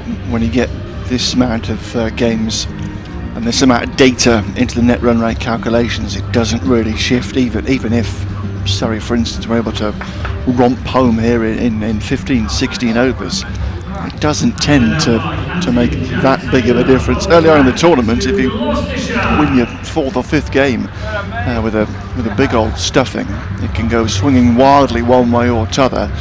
But generally, with this amount of data, it doesn't tend to move it too much. So, and we say that because the top 3 sides, the net run rate is very, very close between all 3. Somerset's, they play Glamorgan later. Their net run rate is negative at the moment, fractionally, whereas the other 3 are all positive.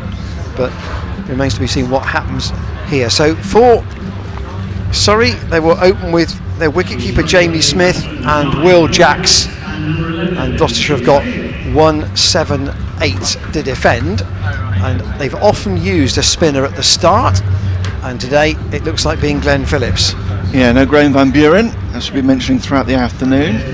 Worrell and Phillips, the overseas players here for the Gloucesters. It's going to be Phillips, who sparkled briefly with the bat, not quite the full pyrotechnics that he's provided earlier in the group stage, but still another vital contribution with the bat to try and do his stuff now here with the ball. So this will take some defending once again, as it did last Friday, 177, but it's a workable number. Required rate of just under 9s. Generally a quick scoring ground here at Cheltenham with these short square boundaries to have a slug at. It's going to be Phillips to get us underway, and the big hitting Jacks to get Surrey's chase underway. Here we go then. Fired in from Phillips. Music still pumping out around the ground. I wonder if he will have, from being out there longer than anybody, how he will have learned from the pace of the pitch. Fired in once again, and Jacks gets Surrey underway with a flick down to long on and deep mid wicket have come back here in the power play. As ever, a couple allowed outside the 30-yard circle for first 6 overs. Yeah, Phillips faced 26 balls, which was more than anybody else in that innings, and he's still got to 48.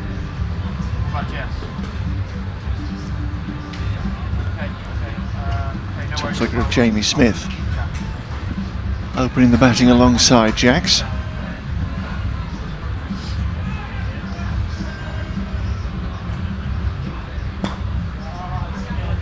He's underway. Good save from Taylor. That's a good piece of fielding. That was well timed by Smith to the left of mid-off, but the Gloucestershire captain did well, scrambling away to his left to slide and make the save.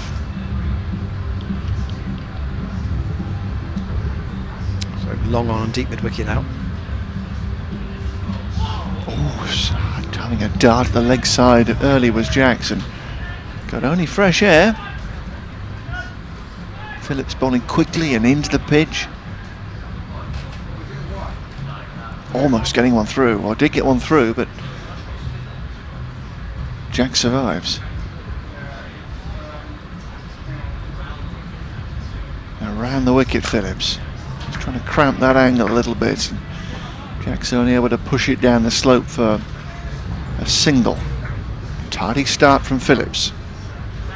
Not been afraid to go round the wicket to the right hander either, as you say, just to give him less room. Back over to Smith. Smith is down the wicket, working one out towards long on, but not wide enough for the second run. And that represents a very, very tardy start for Phillips and Gloucestershire. It's to 4 from the opening over in this chase of 178. Surrey have got to win, remember, to keep their hopes of a quarter-final berth alive. If Gloucestershire were to lose, they'll have another opportunity to try and book their quarter-final spot on Sunday down at Taunton, but they won't want to leave it to chance, and they'll want to get the job done here this afternoon and let that game on Sunday at Taunton become a potential shootout for a home quarter-final. Yeah, that's what they really want. Worrell to bowl from the Chapel end, as he did so willingly and enthusiastically in the championship games here. Jamie Smith will take strike to him first up.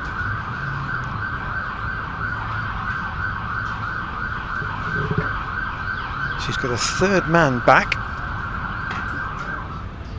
Down Worrell. And Smith clips that down behind square, and that will go for 4. Ian Cobain was very close to being square on the boundary behind umpire Illingworth, but that was clipped quite a bit finer by Jamie Smith, and it's run all the way down towards the Premier Club marquee for 4. Sorry, chasing 178. First boundary comes in the second over. Smith waits for Worrell. That's a better line. Just chopped out into the offside, fielded by George Scott. Scott for Van Buren doesn't weaken the fielding at all. Just deprives you of a slow bowling option, although that's not to say Scott might be used, maybe just for 1 over, if Gloucestershire wanted something a little bit different. Deep backward point has gone back onto the fence for Worrell from the Chapel end. So it's just gone in temporarily. That's back of a length and well bowled. Smith can't get him away, and Jack Taylor at mid-off does the fielding.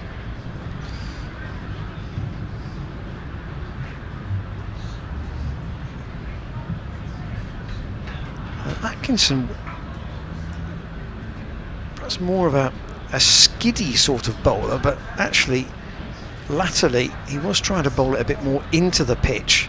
Just thinking of the comparison with Josh Shaw, who we'll see later. Worrell in again to Smith, who works that off his pads. They'll take 1, but that's gone straight to Cobain at deep square, and his throw into Bracey will mean that Jacks will face Worrell for the first time. Now this is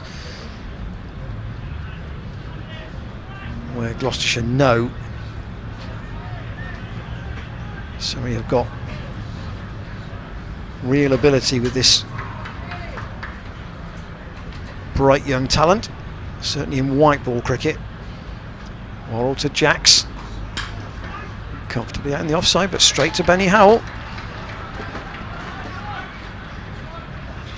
That Kent game, I think it was I was talking about earlier on, he clearly got away to a fast start, but here he's just being forced to have a bit more of a look than he would like in the power play. Worrell in the second over from the Chapel end.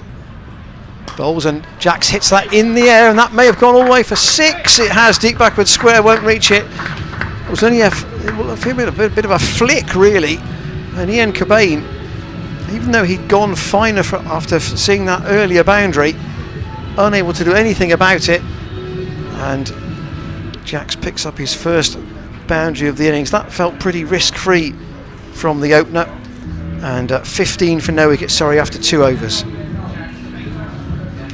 Yeah, a little bit like earlier in the over, Worrell just losing his line and affording Jacks a bit of a freebie to the leg side. He picked it up really well. So a steady start to the chase here for Surrey. An immediate change is the 1 over of Phillips with his brisk off spin, and Josh Shaw at the College lawn end, who was penultimate over against Middlesex last Friday, just kept the game alive. Gloucestershire were winning very easily, but Shaw was a little bit loose. Can he make amends here? thin inside edge. It'll be just a single though. Finds the man on the edge of the circle. He is the leading wicket taker for Gloucestershire in the tournament this year. As you say, there have been a couple of overs that I think the one at Canterbury when Jack Leaning really attacked him late on, and also the one last week. But he has been equally used in the power play successfully. As I mentioned at the top of the programme, he's been a bit of a find for Gloucestershire, but he's offered too much width there, but hammered for 4. Just allowing Jacks to free his arms. And he's timed it very well indeed.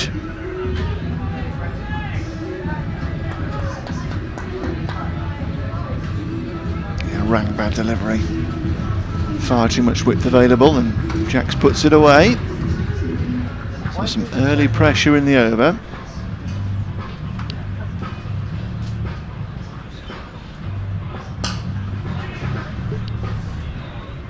Straight up to mid-on, they flash through for the run.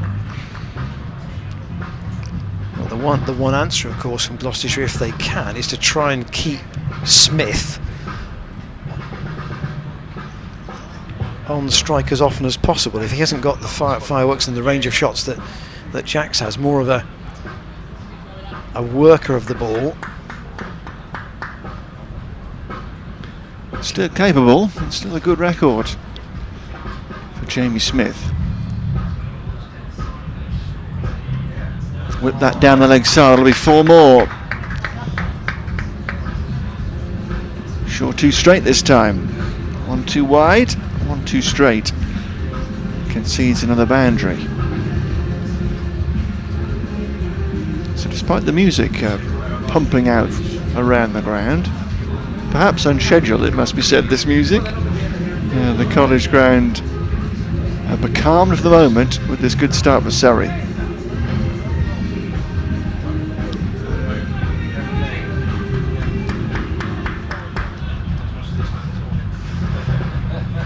Sure, under some pressure. Smeared away, good save from Howell to his right hand side. Decent piece of timing, well saved.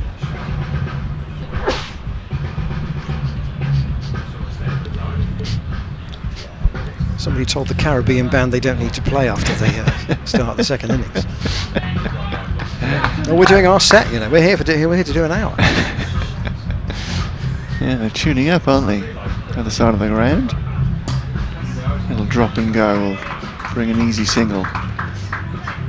With Phillips back on the fence at deep cover, and that completes the 3rd over with Surrey up and running in this chase of 178. One they need to get up in to keep their hopes of a quarter-final berth alive. This Surrey's last game of the competition.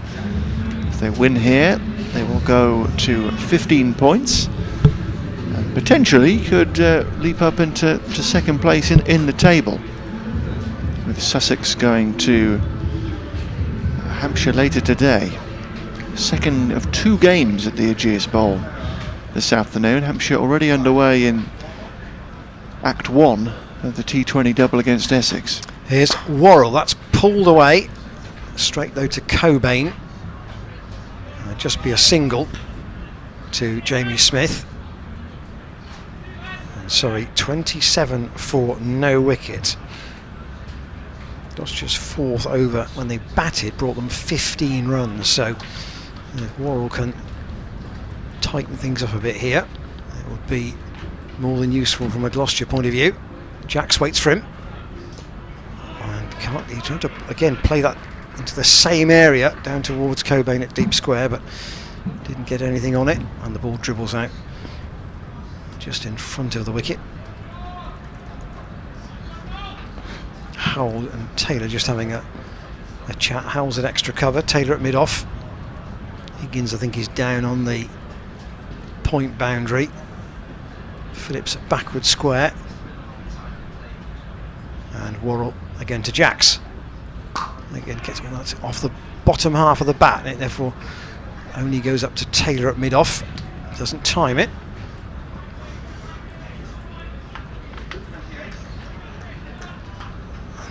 That tends to be the thing about these college ground pitches, because it's an out ground. If you're batting at the Oval, batting here is very, very different in terms of the pace of the pitch in particular, isn't it? Worrell to Jamie Smith. And he's cut that, and Phillips has... Oh, goodness. Caught it on the bounce. It was a bump ball, and he's tried then to have a shot at the stumps at the bowler's end. It wasn't close. In fact, one or two in the crowd might have thought it might have been a catch on the full, but... Well, I reckon if he hits the non-striker stumps, he gets a run out here. Phillips, hands to his head. Jacks wanted a run that was never there. He was a third of the way down before turning. I think he was short. Smith in. That's dribbled away on the offside, and there may have been no bat in that. No, just the pad. And one more to the Surrey total. From a Gloucestershire perspective, a good tight over from Dan Worrell here. Just what they needed. Both batsmen have 14. That was the first extra. Worrell then to Jacks, last ball of the over. Can he finish it well? So the off stump, and Jacks didn't read it, didn't read the length of it, didn't play a shot, and Worrell's completed a tight over there. Only 3 off it. 29 for no wicket Surrey after 4, but the openers are still there. And in terms of batting to come, Laurie Evans, Rory Burns, Tim David. That's not a bad triumvirate to have at 3-4-5. Yeah, not bad, but not the usual fear factor that Surrey can sometimes put out. You mentioned that the names unavailable for them this afternoon. A much changed team than you would perhaps expect a full choice Surrey first 11 to be putting out, but still one with plenty of ability and a steady start here with the openers intact, as you say, Ian. So Worrell 2 overs for 13. Josh Shaw's first over cost 11, and he's been removed from the attack.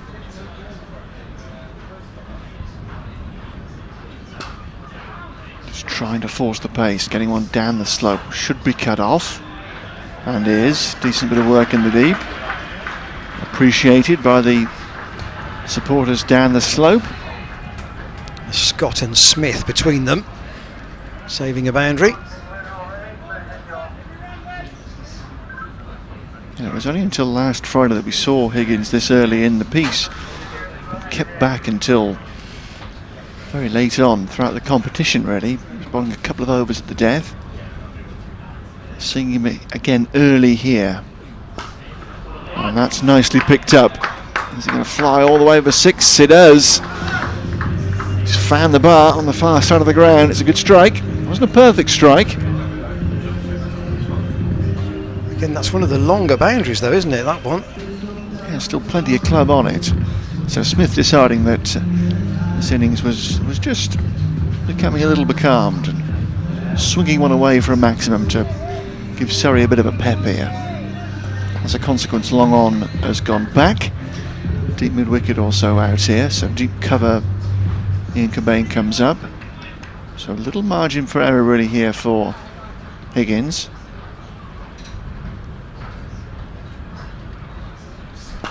Pace off, picks out Howell. Valuable dot. Yeah, Howell's going to have a, we say, go back to that wicket stat, he's going to have an important role to play here with his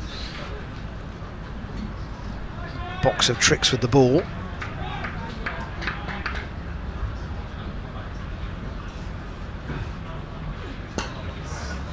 Full toss. Must be a single down the slope, or should be.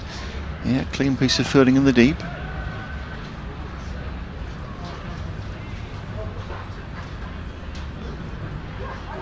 Now what will Jacks do back on strike? He's 14 from 11 so far. That one flicked 6 off Worrell. He's got 8 deliveries to come in the power play.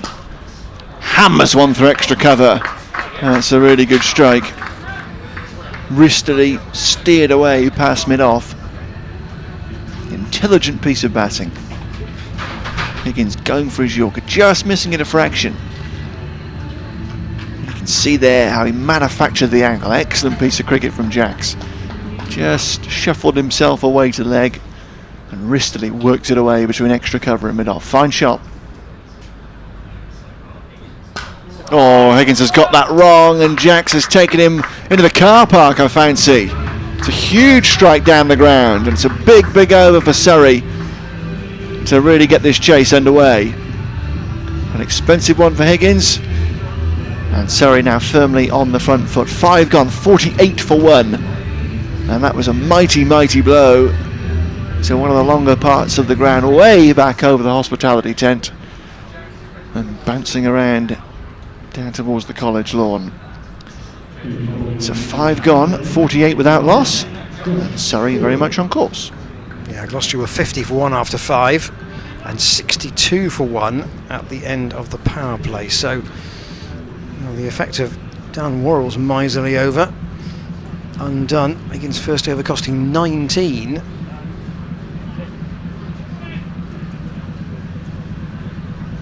And Jack Taylor's going to bring back Josh Shaw, having changed ends, to bowl the last over of the power play.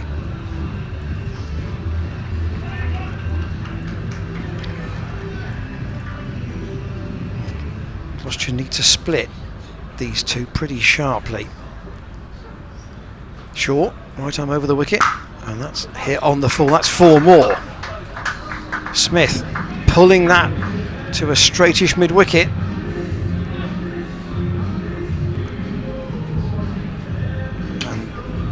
Ball starting to fly here from these two Surrey batsmen.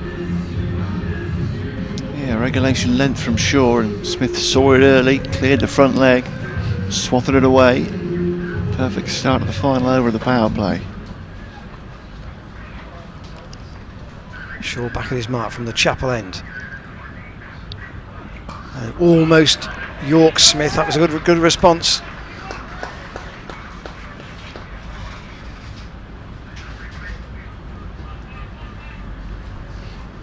Very good from Shaw. Like you say, Gloucestershire could do with a breakthrough. Lost the 1 wicket themselves in the power play and lost their way around overs 9 and 10.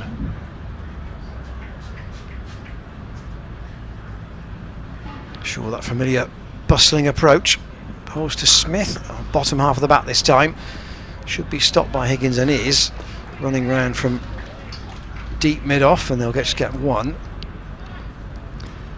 So it gives Jacks 3 balls here in the power play to perhaps have a little dip.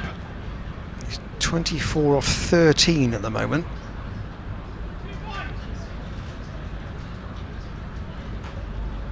Smith 28 off 19. Jacks faces Shaw. That's gone high in the air. Can George Scott take it? He's underneath it, and he's taken it. Important catch. It was a skew from Jacks, but George Scott in the team for Graham Van Buren took an important catch. Not a real steepler, but it went up high enough that he had time to think about it, get into position, and Shaw has bagged an important wicket. And Jacks goes for 24. Total skew, good catch, looking into the sun. Gloucestershire will feel that at least at the start of the period after the power play, at least they've got 1 new batsman to bowl at. Yeah, important wicket. I think if you look down the Surrey lineup here, you identify Jacks as perhaps the chief threat. It was a very explosive bat. 850s in this form of the game. The batsman crossed while the ball was in the air, so Jamie Smith now faces Shaw and fires that up to deep mid-off. Jack Taylor runs round and keeps them down to a single. But having said that, Laurie Evans' numbers over his career in T20 are very good. Yeah. He's even made 200s in this format of the game. He's not past 50 29 times in 175 games. So that's 1 in 6. He's getting 50, which is a very good ratio. Made the move up from Sussex, of course, and here he is to face his first ball from Shaw. He dabs it on the bounce out to Glenn Phillips. The crowd catch again. But Shaw's come back well there. That was a dot ball to end the over. And Surrey 54 for 1 at the end of the power play. Gloucestershire 62 for 1. It's as finely balanced as we thought it might be. Yeah, important over that from Shaw. Finished the power play off really, really well for Gloucestershire. This leaves the required rate where it began, really.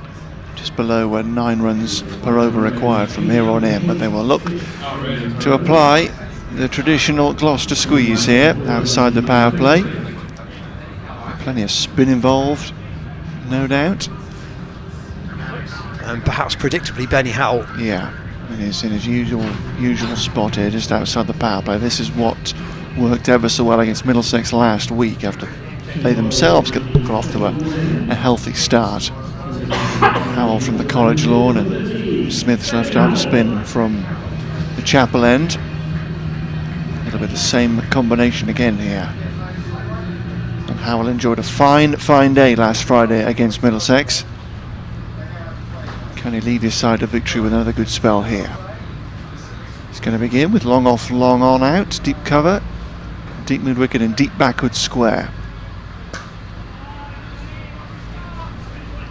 Opens up with a single down the ground for Smith. Moves on to 30.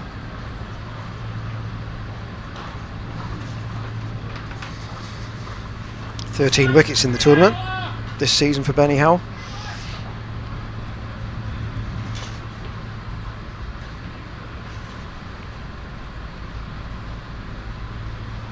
Four of them, Alex, as you say, last week.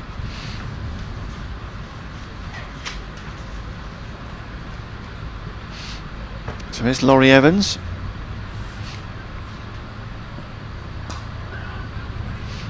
Can't quite steer it past mid wicket. Tom Smith is warming up, by the way, which is as we would expect. Let's just move that man in the deep on the leg side a bit finer, so a deeper than orthodox backward square leg here. Won't squeeze past either. A couple of dots here, just 1 from 3 deliveries for Howell at the start of the 7th over.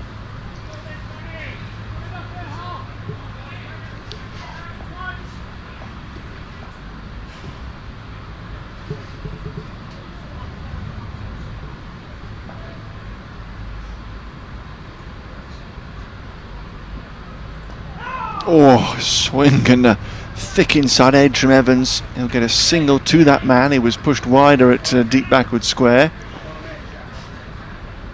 But Howell with pace off, perhaps back of the hand there. Well, it's almost getting one through.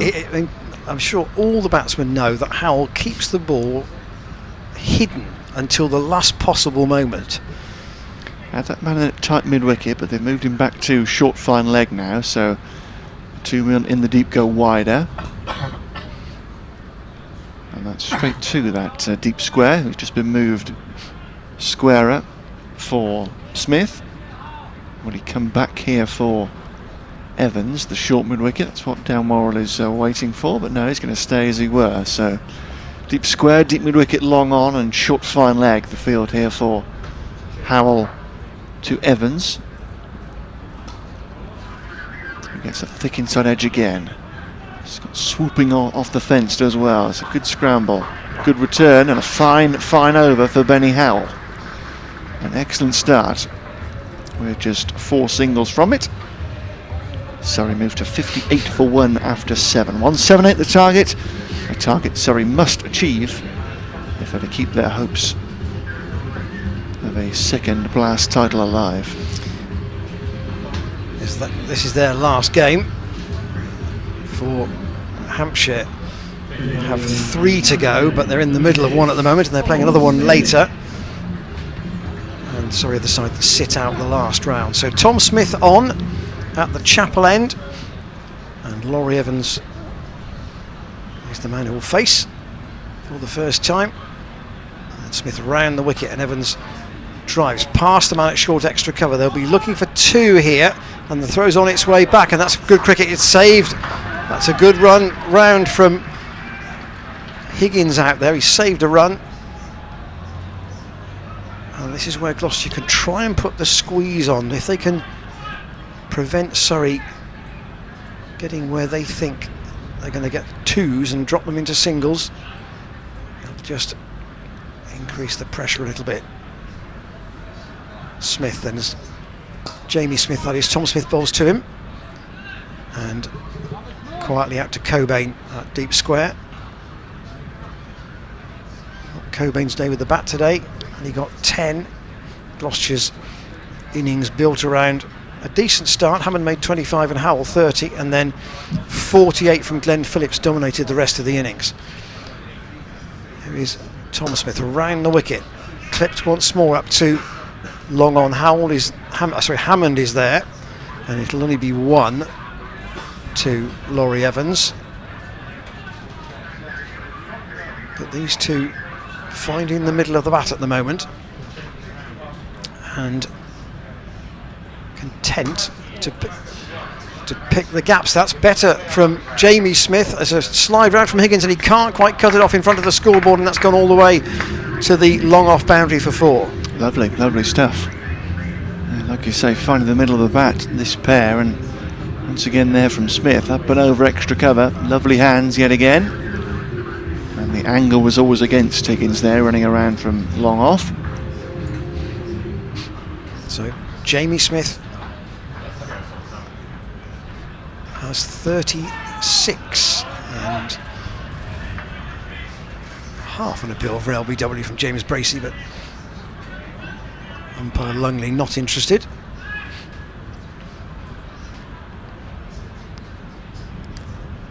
And Gloucestershire nip out another wicket. Jamie Smith in the air towards Cobain. Oh, and he just couldn't reach it. It's bounced on for 4. One of those last week he caught coming in. Today he's coming towards the ball. I think he knows he's not going to reach it, and therefore he just tries to stop it, and the bounce has just beaten him just in front of the fence. And 69 for 1 Surrey after the 8th over. A little moment falling there for Surrey. Gloucestershire had their little breaks in their innings, and one there for Smith. In the game for a long time. Cobain running in. He couldn't quite make the save, and I think he very much was going for the catch. Couldn't get any in time either, so a good over for the visitors. Just pick up the chase again. Very much on course at this stage. 109 more needed in 72 deliveries. Howell begins the 9th over with a dot.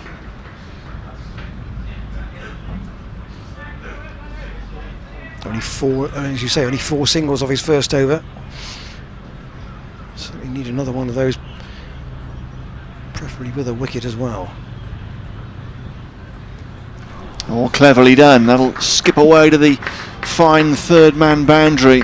Lovely touch from Laurie Evans here.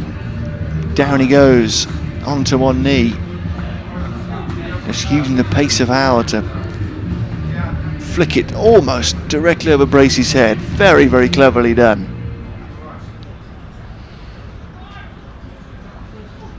And a bit of momentum flowing for Surrey all of a sudden for the first time.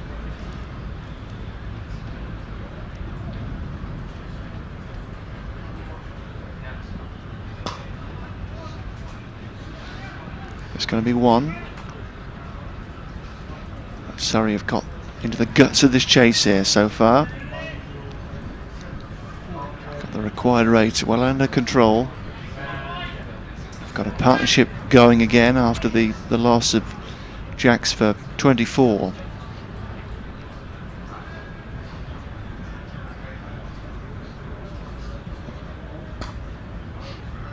And this is where Gloucestershire lost 3 wickets relatively quickly. Yeah, when they similarly were well placed, weren't they? 1 down in the 8th over. Just bided their time, but clatter of 3 wickets in 18 balls changed the scenario.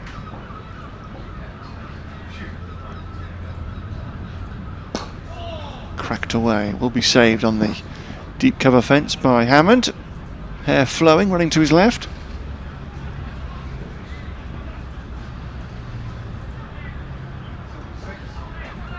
that early boundary in the over, picking up 3 boundaries in 5 deliveries. A couple off Smith, 1 off Howell. Just got Surrey firmly back on course. Must be a single more down the ground, but a healthy number for Surrey from Howell's second over. At the end of the 9th, they're 77 for 1. Gloucestershire was 77 for 3 at the same stage. So 101 more needed in 66 deliveries. So again, the required rate pretty much about where it started at around 9s. Yeah, Gloucestershire will try and push that up, but Laurie Evans has come in. Almost going at a runner ball, and he's got Smith going well at the other end on 41. And here is Tom Smith to bowl to Jamie Smith, staying around the wicket to the right-hander. And again, that's clipped out, looking to try and get 2 to Phillips, but the throw is in quickly, just as well. There was some backing up, but keep them down to a single. But it's the wickets column that are the problem for Gloucestershire at the moment. Just the 1 down. Evans waits then for Smith from the Chapel end. There's a big gap on that leg side, and they can take a comfortable single as Glenn Phillips polices that mid-wicket boundary, but there's nobody in on the 1 at all. So will Jamie Smith be tempted, or will they just be content to accumulate? He's tried to cut this time out to George Scott on the cover boundary, and again 1 more run. So Tom Smith's only got, well, he's got 3 men on the single on the offside, but on the leg side he's prepared to compensate. Now that's gone in the air. Well, is that going to go to Cobain again? No, it's just gone. No, I think that's 4. I think that's bounced just inside the rope, not over it. That was my first impression. And that's what the umpire says as well. It was a very tight call. It was probably only 6 inches short, that deep backward square, but it has gone for 4, not 6. Cobain was never really going to reach it. He was probably 10 yards behind square, but Smith has got, Evans has got that quite a bit round towards the Premier Club. Surrey going well here, and that's snicked by Laurie Evans down to the 3rd man boundary for 4 more, and Tom Smith will feel there isn't much justice in that. Yeah, just pushed one through Smith, and Evans was perhaps waiting for it, having got well forward to the previous delivery, hanging back to the next. Thick inside edge runs away. Get over brewing for the visitors.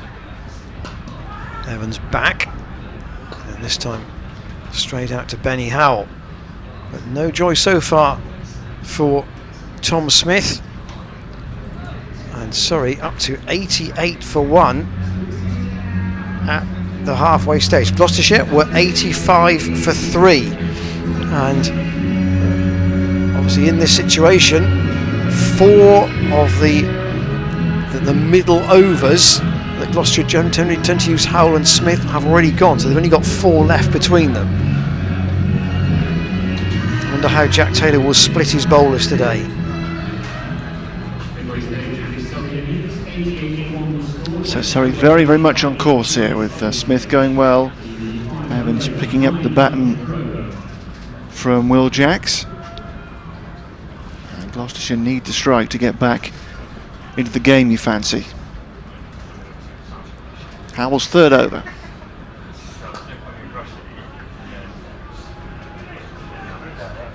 The work they've done so far here, Surrey, they can just afford to sit on Howell if they like. Yeah, taking Howell for 12 or 15 in the next 2 overs is not going to send the asking rate too high. It's gone again with that little paddle sweep, Evans. This time misses. Good save from Bracey. That was very awkward for the keeper. Pulled it off very nicely in the previous over, that little dab sweep. There doesn't look to be a lot of demons out there for these Surrey batsmen. Good save from Brace, he did well.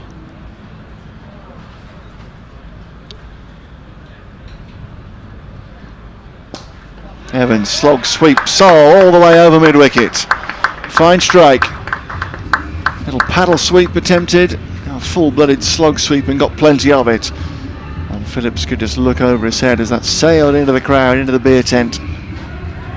Fine strike.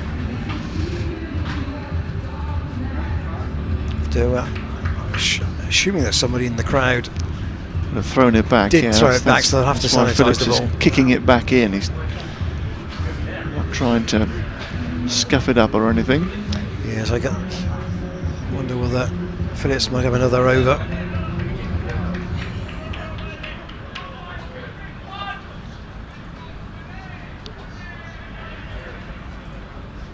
So the squeeze not happening for the Gloucesters so far. Smith and now Howell going to the fences.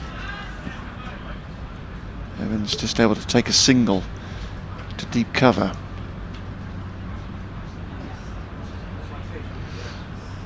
Just to reiterate that while this is Surrey's last game, Gloucestershire do have a game at Taunton on Sunday, but you wouldn't really want to leave it to that, to have to win to get through.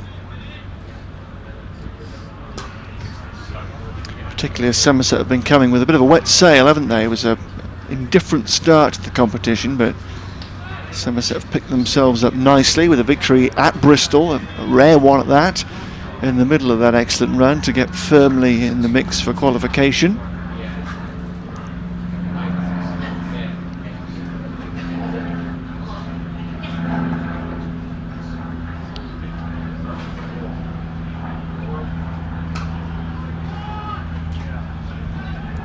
Try and push for two here. No, the scramble is good enough off the long on fence and the over comes to an end, but Surrey rolling along very, very nicely here. 178 they need to win, and they got themselves to 98 for 1 after 11 overs. So yet again the asking rate remaining pretty much slap bang where it started, just below 9 and over. Yeah, Surrey are now ahead of where Gloucestershire were at the same stage. There are a couple of big overs for Gloucestershire later, but it looks as if Surrey are going to try and chase this in a very measured kind of fashion. Tom Smith has been taken off after 2 overs for 22, and Glenn Phillips is going to come back from the College Chapel end with his off spin. Can he make something happen? He's that sort of player. It's really dull when he's around. And Taylor's being asked to move just a bit to his left, a bit straighter. That deep extra cover. So the off spinner is going to bowl over the wicket to Laurie Evans. That's almost a Yorker, and Phillips fields off his own bowling. Well, it's been a man of the tournament so far, Phillips, for Gloucestershire, hasn't he? And they need him to provide something here to get back into this game. It's trotted off about 3 paces. Oh, shot. That's gone straight down the ground, and Hammond won't reach that. That's gone thudding straight into the advertising boards at the Chapel end on the full. It's a low flat 6 from Laurie Evans, and that brings up the 100 for Surrey. That's a great strike, isn't it? Such a lovely player to watch, Laurie Evans. Lovely flourish to his strokes. Phillips waits. He's going to think about his field here. He's moving again Taylor a little bit straighter, but he's moving him right round to deep point Jack Taylor, and Benny Howell's come in at short extra cover. Phillips again, and Howell can't reach that. Of course, that's what happens when you change the field. The batsman plays it straight into the gap where the fielder has just left, and despite Howell's dive, nothing he could do, and that was all the way along the ground out to extra cover for 4. Yeah, it's lovely again, lovely wrist from Evans, and the timing's so good. Sorry, racing along here, this second wicket pair. Phillips in. Hey. Evans has got hold of that too, and that's gone away over straight mid-wicket for 6 more. Now, we did say that this Surrey's top 5 is very strong batting-wise. You've got to get through them. And at the moment, Gloucestershire have only got the 1 wicket. And Surrey herring towards their target of 178. Defending 171 against a Middlesex side low on confidence might have been one thing, but this is a bit of a different issue here. Phillips in, and that's outside the off stump. Let's get wide, given first wide of the innings. But sorry, I would think I've probably got 2 overs in hand at the moment, the way these two are going. And Evans carves that away up to long off. Only be a single. These two came together when Jacks was out at 53. I mean, the score on 53. They've now added 63 together. Jamie Smith has 46. Well, this goes back into his crease. They'll look for 2, but there's only 1 there. George Scott comes in off the boundary. And an expensive second over for Glenn Phillips. Sorry, up to 117 for 1. And in terms of the game as a whole, Alex, Gloucestershire were 98 for 4 at this stage, so sorry, quite a long way in front. Oh, absolutely, yeah. Yeah, that's the type of over to really sort of break the back of the chase. The asking rate now at 7.6, so it's been ticking along. Surrey nicely in touch, but that big over, those 3 strikes from Laurie Evans, has now got them well ahead. 61 near them, 48 balls, 9 wickets in hand. I think you'd have a good few quid on the batting side at this position. Gloucestershire need some kind of spark here to have a sniff in this game, because at the moment they are sliding out of it very quickly indeed. Josh Shaw is back at the College Lawn end. And he resumes with a wide, yes. Umpire Illingworth took his time there, he was just scratching his chin.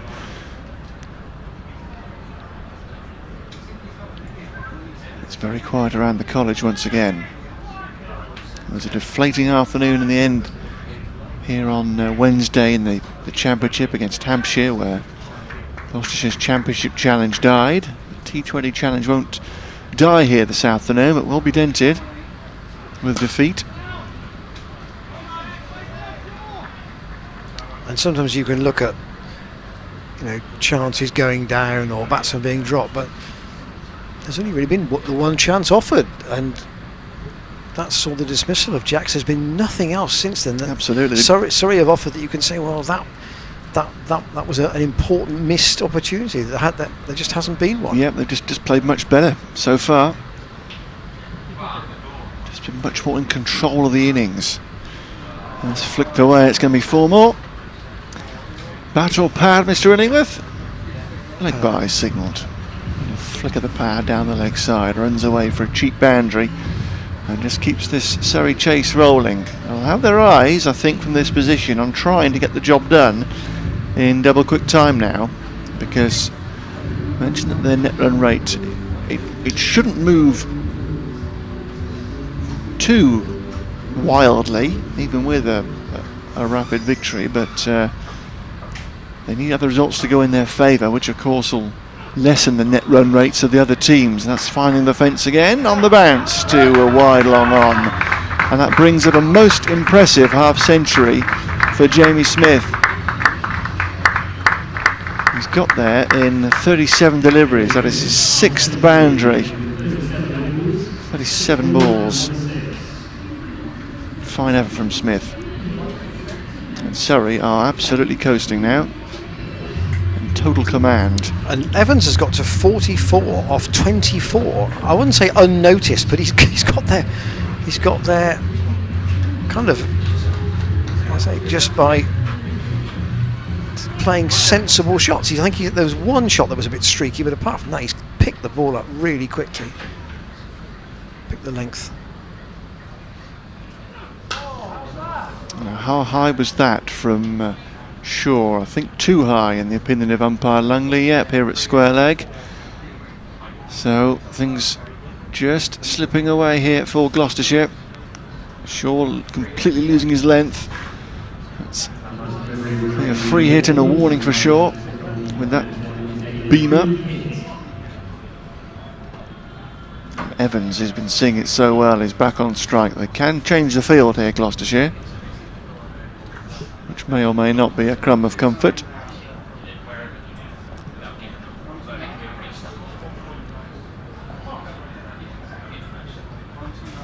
So Evans with the free hit. Takes it out to long on, but only on the bounce for a single, so Shaw gets away with that one. That chase has come alive really after the halfway stage. That slug from Smith, and then Evans in that second over of Phillips that cost 19. He's got Surrey well ahead of the game, and it's theirs to lose from here on in. It's a lovely sweet drive, but straight him in off.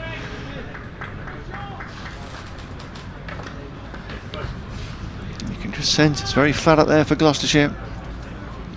They know at the moment they are sliding very quickly out of this game. They would have been coming here this afternoon hoping for some kind of revenge after that semi-final defeat at Edgbaston last October. It was in the end, wasn't it, when we eventually had T20 finals day. The second time of asking as well, chopped away, but only as far as short third man. Just a single will end the over, but an expensive one for Shaw and an excellent one for Surrey.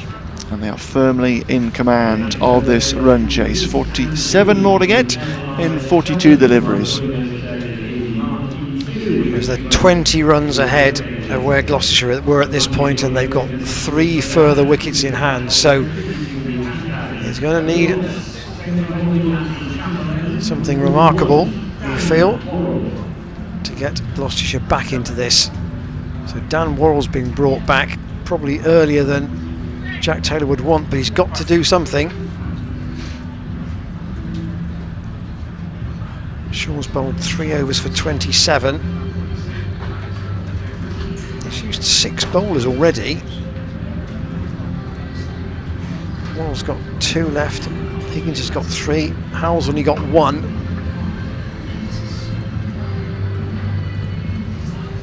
But he needs a wicket or 2 pretty sharply. Very little margin for error here. Jamie Smith waits for Worrell. And Worrell fields off his own bowling.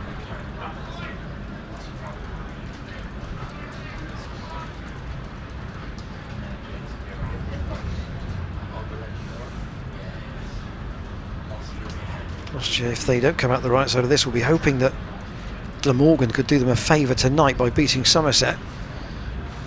But here, in their own game, second dot in the over from Worrell. Sorry, you needn't worry about a couple of dots at this point. They're comfortably in front. They've got the run rate where they want it, and they've got 2 men well set.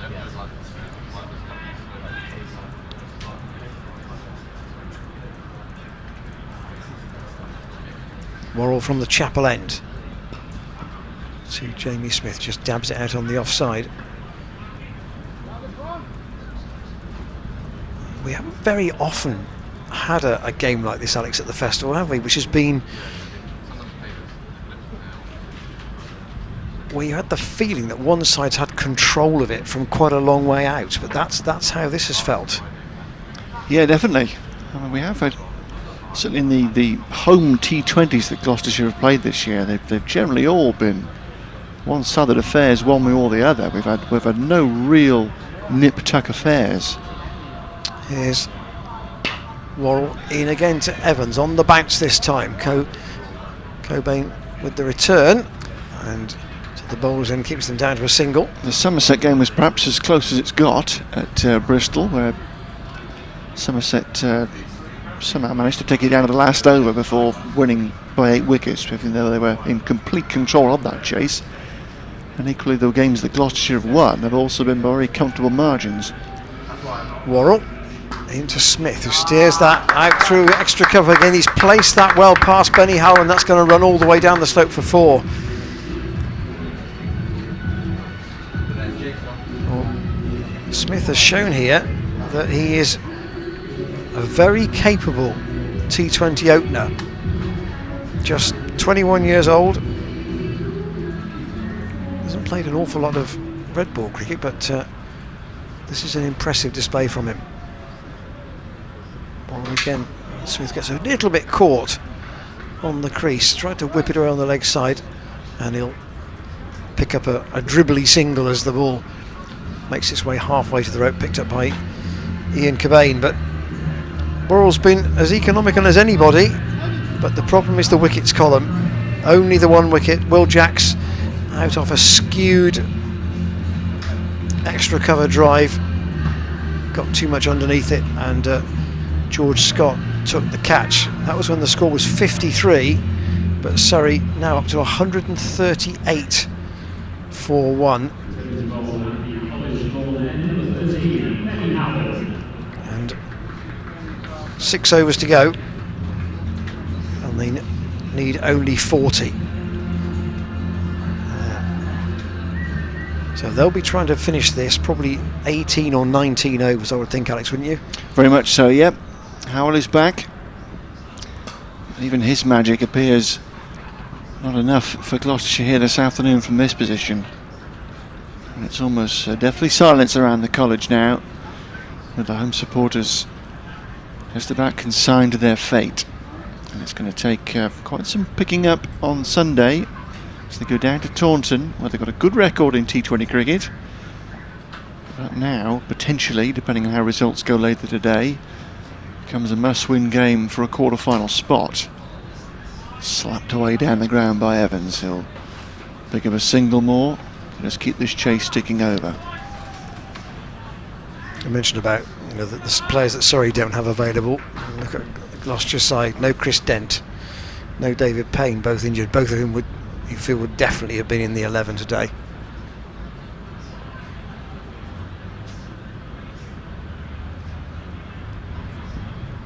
And finally something for Gloucestershire. And a roar of delight from Howell. It may be too little too late, but Smith has gone. He's played really nicely. But Howell has just skidded one through. We've seen quite a few batsmen today getting out, attempting to cut. And Smith there just trying to give himself a bit of room, trying to carve it away. And he's gone. And he's played really well there, Smith, in guiding this chase with his 60. At 1-4-6 for 2. Surrey remain firmly on course for the chase of 178. So Tim David comes out at number 4, ahead of Rory Burns. But this is the second match of a 2-game deal. Shows just how sometimes players can drop in and out of this tournament for very short spells. He's a Singapore international. He has played in the Big Bash and in the Pakistan Super League. And he comes out with Surrey, as I say, needing now 38 to win. And he's a very, very lucky boy being a Singapore international, because that is one of the most beautiful cricket grounds in the world. The backdrop of Singapore City, beautiful old colonial pavilion.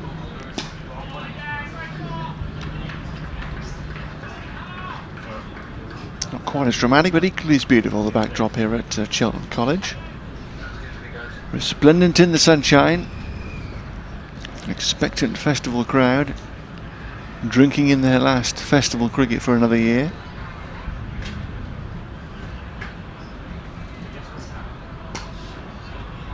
Real forcing pull stroke high on the bat there. We'll get David off the mark. A tall fella, isn't he? Very imposing figure. Yeah, I wonder. Oh, so Gloucestershire have got to get rid of Evans now quickly. That would give them 2 new batsmen to bowl at. Might give them an outside chance. He's got to take it as deep as possible. Try and stay in the game if they can. Evans looks in superb touch here this afternoon and flicks along his merry way, but something there for Gloucestershire. An over to just give them a little bit of hope with a wicket of Smith. Howell 60 from 47 balls he made. Howell 1 for 26 from his 4 overs. Another good effort. And that's fine on its own, but you want a bit more threat. If that's the bowler with you, what you think your greatest threat, and Surrey have kind of seen him off with minimal damage, then it's a tricky one. And Ryan Higgins is going to come back from the chapel end, so he in theory could bowl the 3 overs from that end. At the other end, well, Phillips has got 2 left, Smith's got 2 left, Shaw's got 1 left, Worrell's got 1 left, so some variation for Jack Taylor, but he needs wickets and he needs Evans quickly. Evans has got 48 from 28 balls. Higgins to bowl to him. He's got a long on and a long off out from the chapel end. Slower ball, pace off, and Evans only finds Benny Howell on the single at extra cover. It will be pace off, you would think, for these closing overs. It's hard to see Surrey with only 2 wickets down failing to get to this target. Pace off again from Higgins, slapped up to long on by Evans. He'll get 1, takes him to 49.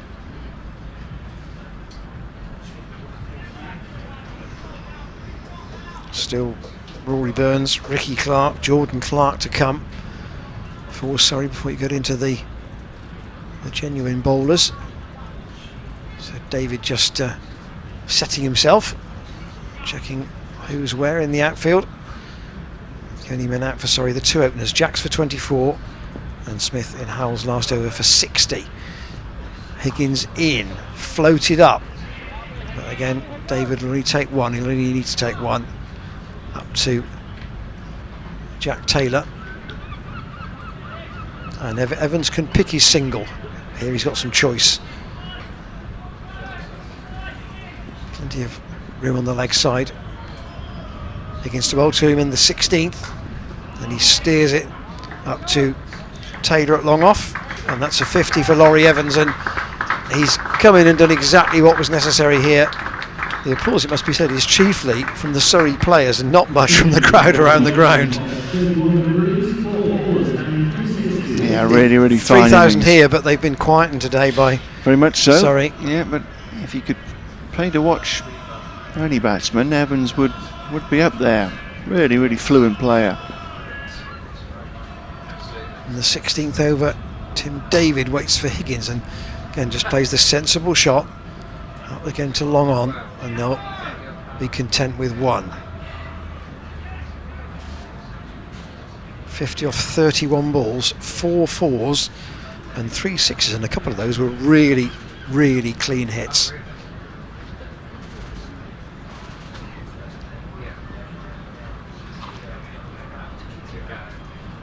Everyone's on strike.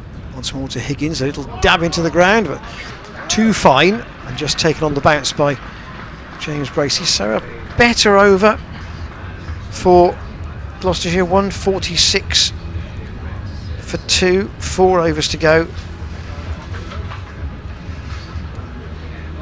But they're still 6 runs ahead of where Gloucestershire were at this point, and therefore you would say still hot favourites to win.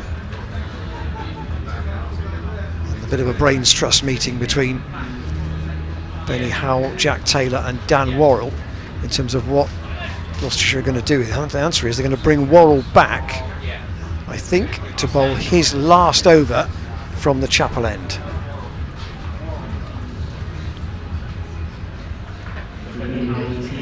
So in terms of Gloucestershire's last 4 overs went for 10, 4, 13 and 10. Yeah, it was a decent flourish, albeit with a good slice of luck involved there.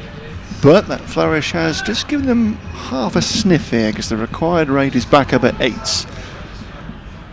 But they desperately need to get Evans out to have any chance. So here's Worrell, there's David, picks out backward point. Dot ball to begin the 17th, 32 required from 23, so still, despite their tremendous position throughout this chase, the game's still there to win here for Surrey. Worrell's last over here, he's been excellent. 3 overs for 20 until this point. Low full toss, just bunted down the ground for a single. So if you assume that Higgins will bowl overs 18 and 20, it's the 19th that Jack Taylor's got to think about. Where does he go? Yeah, he hasn't had the control from Smith today. 2 overs for 22. Shaw was trusted against Middlesex and let his captain down, but that could be his role. Probably the most likely, you would suggest. Now, long on the fence. Oh, it's gone for 6. Goodness. Laurie Evans trying to take Worrell down. First glance, didn't think he got enough on that. Up in the air it went, back went long on to the very edge of the boundary. But the ball in the end has cleared the white picket fence by a decent distance. Fine strike from Evans. Once again, Surrey back firmly on course to get up here. It was like a sand wedge, wasn't it, really? Went up a long way, and it probably didn't drop that far beyond the rope, but it was well out of the reach of George Scott out there, probably 3 or 4 yards too far for him. Important blow. Good Yorker from Worrell, but Evans with the maximum has taken any pressure out of the situation. And it's brought the scenario down now to 24 needed in 20 balls. Which with 8 wickets in hand is as close to a cakewalk as you're going to get.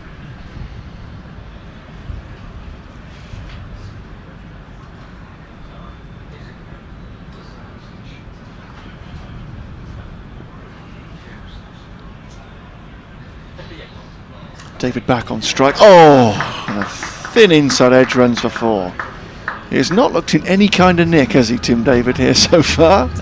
And epitomised by that stroke there, really. But Gloucestershire cannot complain with the moments of fortune that they enjoyed at the back end of their innings. But just when they didn't want to run for Surrey, it has done. And now the equation is even simpler. 20 from 19. Yes, there was an argument perhaps at one point of if you keep David on strike and he's not middling it, well, the rate might just nudge up a little, but we've had a fortunate boundary for him and a clean hit from Evans in this over. Sorry, nearly there.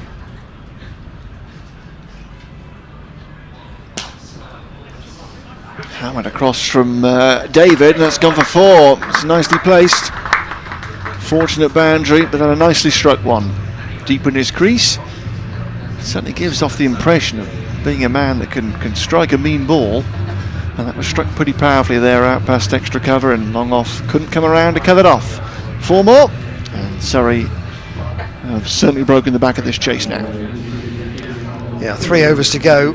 They only need 16 to win. 16 off 1 over.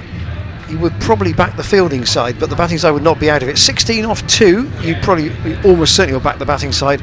16 off 3, well, they'll need to stumble horribly to not get over the line from here, particularly with the man at one end having got 57 off 34 balls.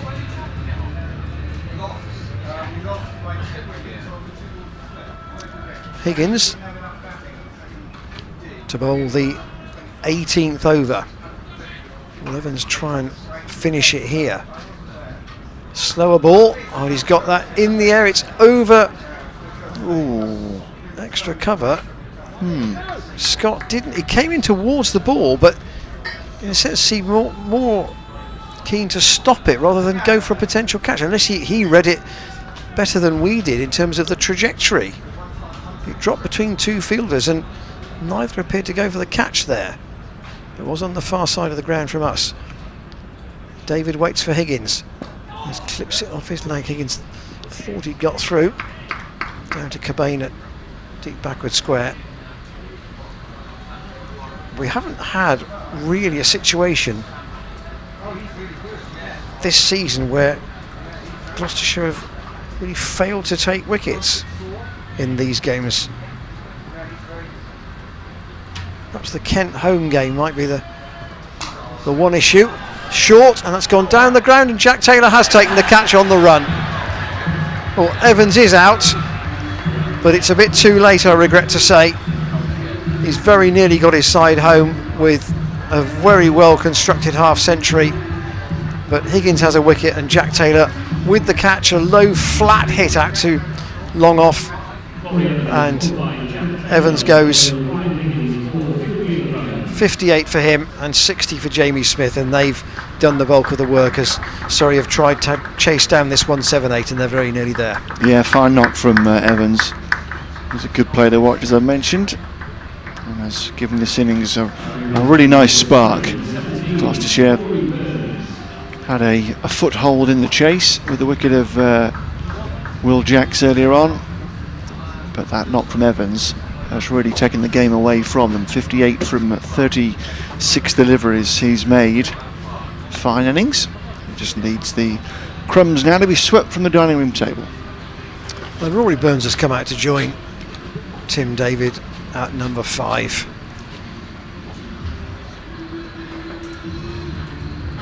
Gloucestershire will, with this net run rate situation being so tight, they'll want to try and squeeze Surrey as far as they can.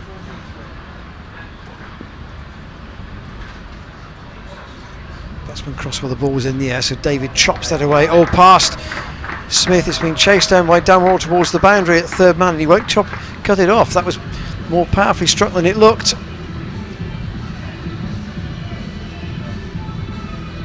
And I haven't got my mathematical brain quite in gear, but I don't think Gloucestershire can now get a home quarter final from this position. It's going to be a long shot anyway, and that was probably going to be dependent on 2 wins rather than 1. It'll take 1 now just to get them in at all. Higgins short, and David tries that same shot, and a slower ball from Higgins passes the bat and bounces before he even gets to Bracey. It was very much slower. 10 to win.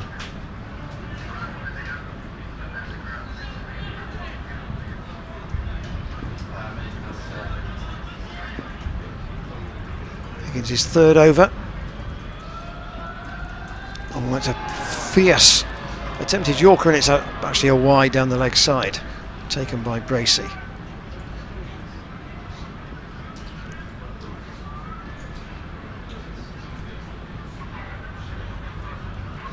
So it looks like Surrey going to probably get home with about an over to spare here.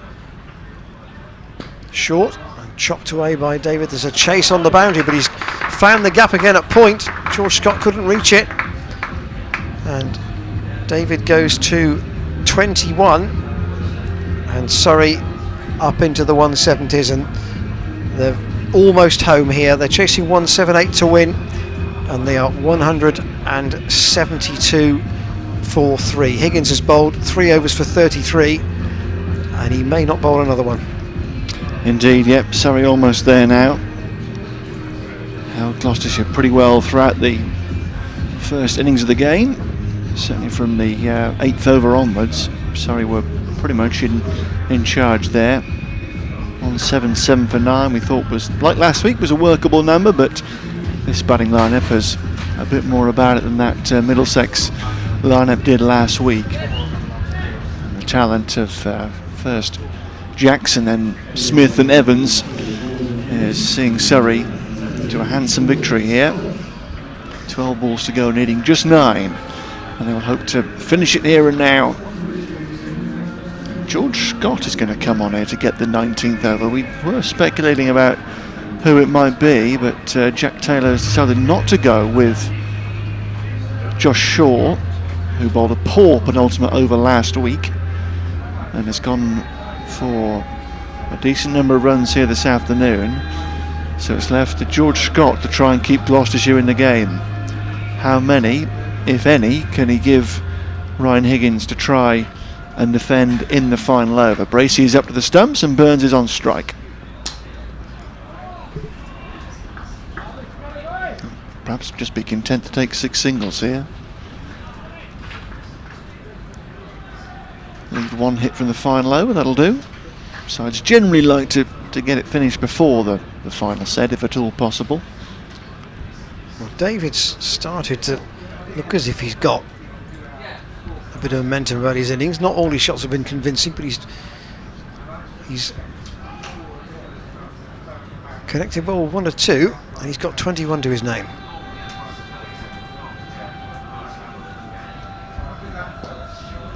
It's been wheeled away, and that'll run away for 4. Scott just losing his line, and the game is ended. Well, we thought 9 were needed. Were there extras we've missed? Sorry, we've won in. They have. And they've won by 7 wickets. That's taken us by surprise, hasn't it? Yeah, it has a bit.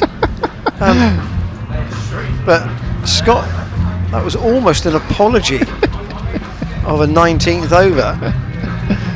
Wasn't it just? And Surrey have got home with 10 balls to spare. A very handsome victory that has kept their Vitality Blast campaign alive. It's not over for Gloucestershire, but they now do have to go to Taunton on Sunday and win to seal their quarter-final place. So a festival that began with a real celebratory week with a tremendous victory over Middlesex in the Championship, and then a T20 victory to keep them on course for the quarter-finals, has somewhat petered out with a defeat to Hampshire in the Championship that ended their hopes in that form of the game, and a real setback here with a pretty decent shellacking that by Surrey, actually, getting home with 10 balls to spare. Yeah, I do find that odd as well, because the board that I've got in front of me says 169 for 3 at the end of the last over, and we've only had 2 balls. Were there penalty runs? That's the only thing I can think of, whether Gloucestershire were out of time and conceded 5 penalty runs in there somewhere. That is the only thing I can think of, because I didn't see any other it said signal. Need 9 runs from 12 balls. Yeah, it certainly was the case, but the only thing I can think of was that Gloucestershire were out of time there, conceded 5 penalty runs to bring that equation down. Either way, Surrey have won here by 7 wickets, and they move to 15 points in the table, and they will move, depending on net run rate, potentially into 2nd place in the table. Can have a quick look at how the table has flicked to, not quite, Surrey a 3rd after their completed matches on 15 points. They're behind Sussex on net run rate. They're a point ahead of Gloucestershire and Somerset. Somerset, as Ian was saying, play Glamorgan later and then play Gloucestershire on Sunday. So still hope of a home quarter final for Gloucestershire if results go in their favour, because Sussex would have to lose their last 2 games. Gloucestershire have to win on Sunday now down at Taunton to qualify and keep their fine record of reaching the last 8 intact. So here's the Surrey card after Gloucestershire made 177 for 9, Phillips 48, Howell 30, Hammond 25, the main contributors, 4 wickets for Gus Atkinson and 2 each for Batty and Moriarty, and then in reply Surrey with a good start, and Gloucestershire couldn't derail them at any point.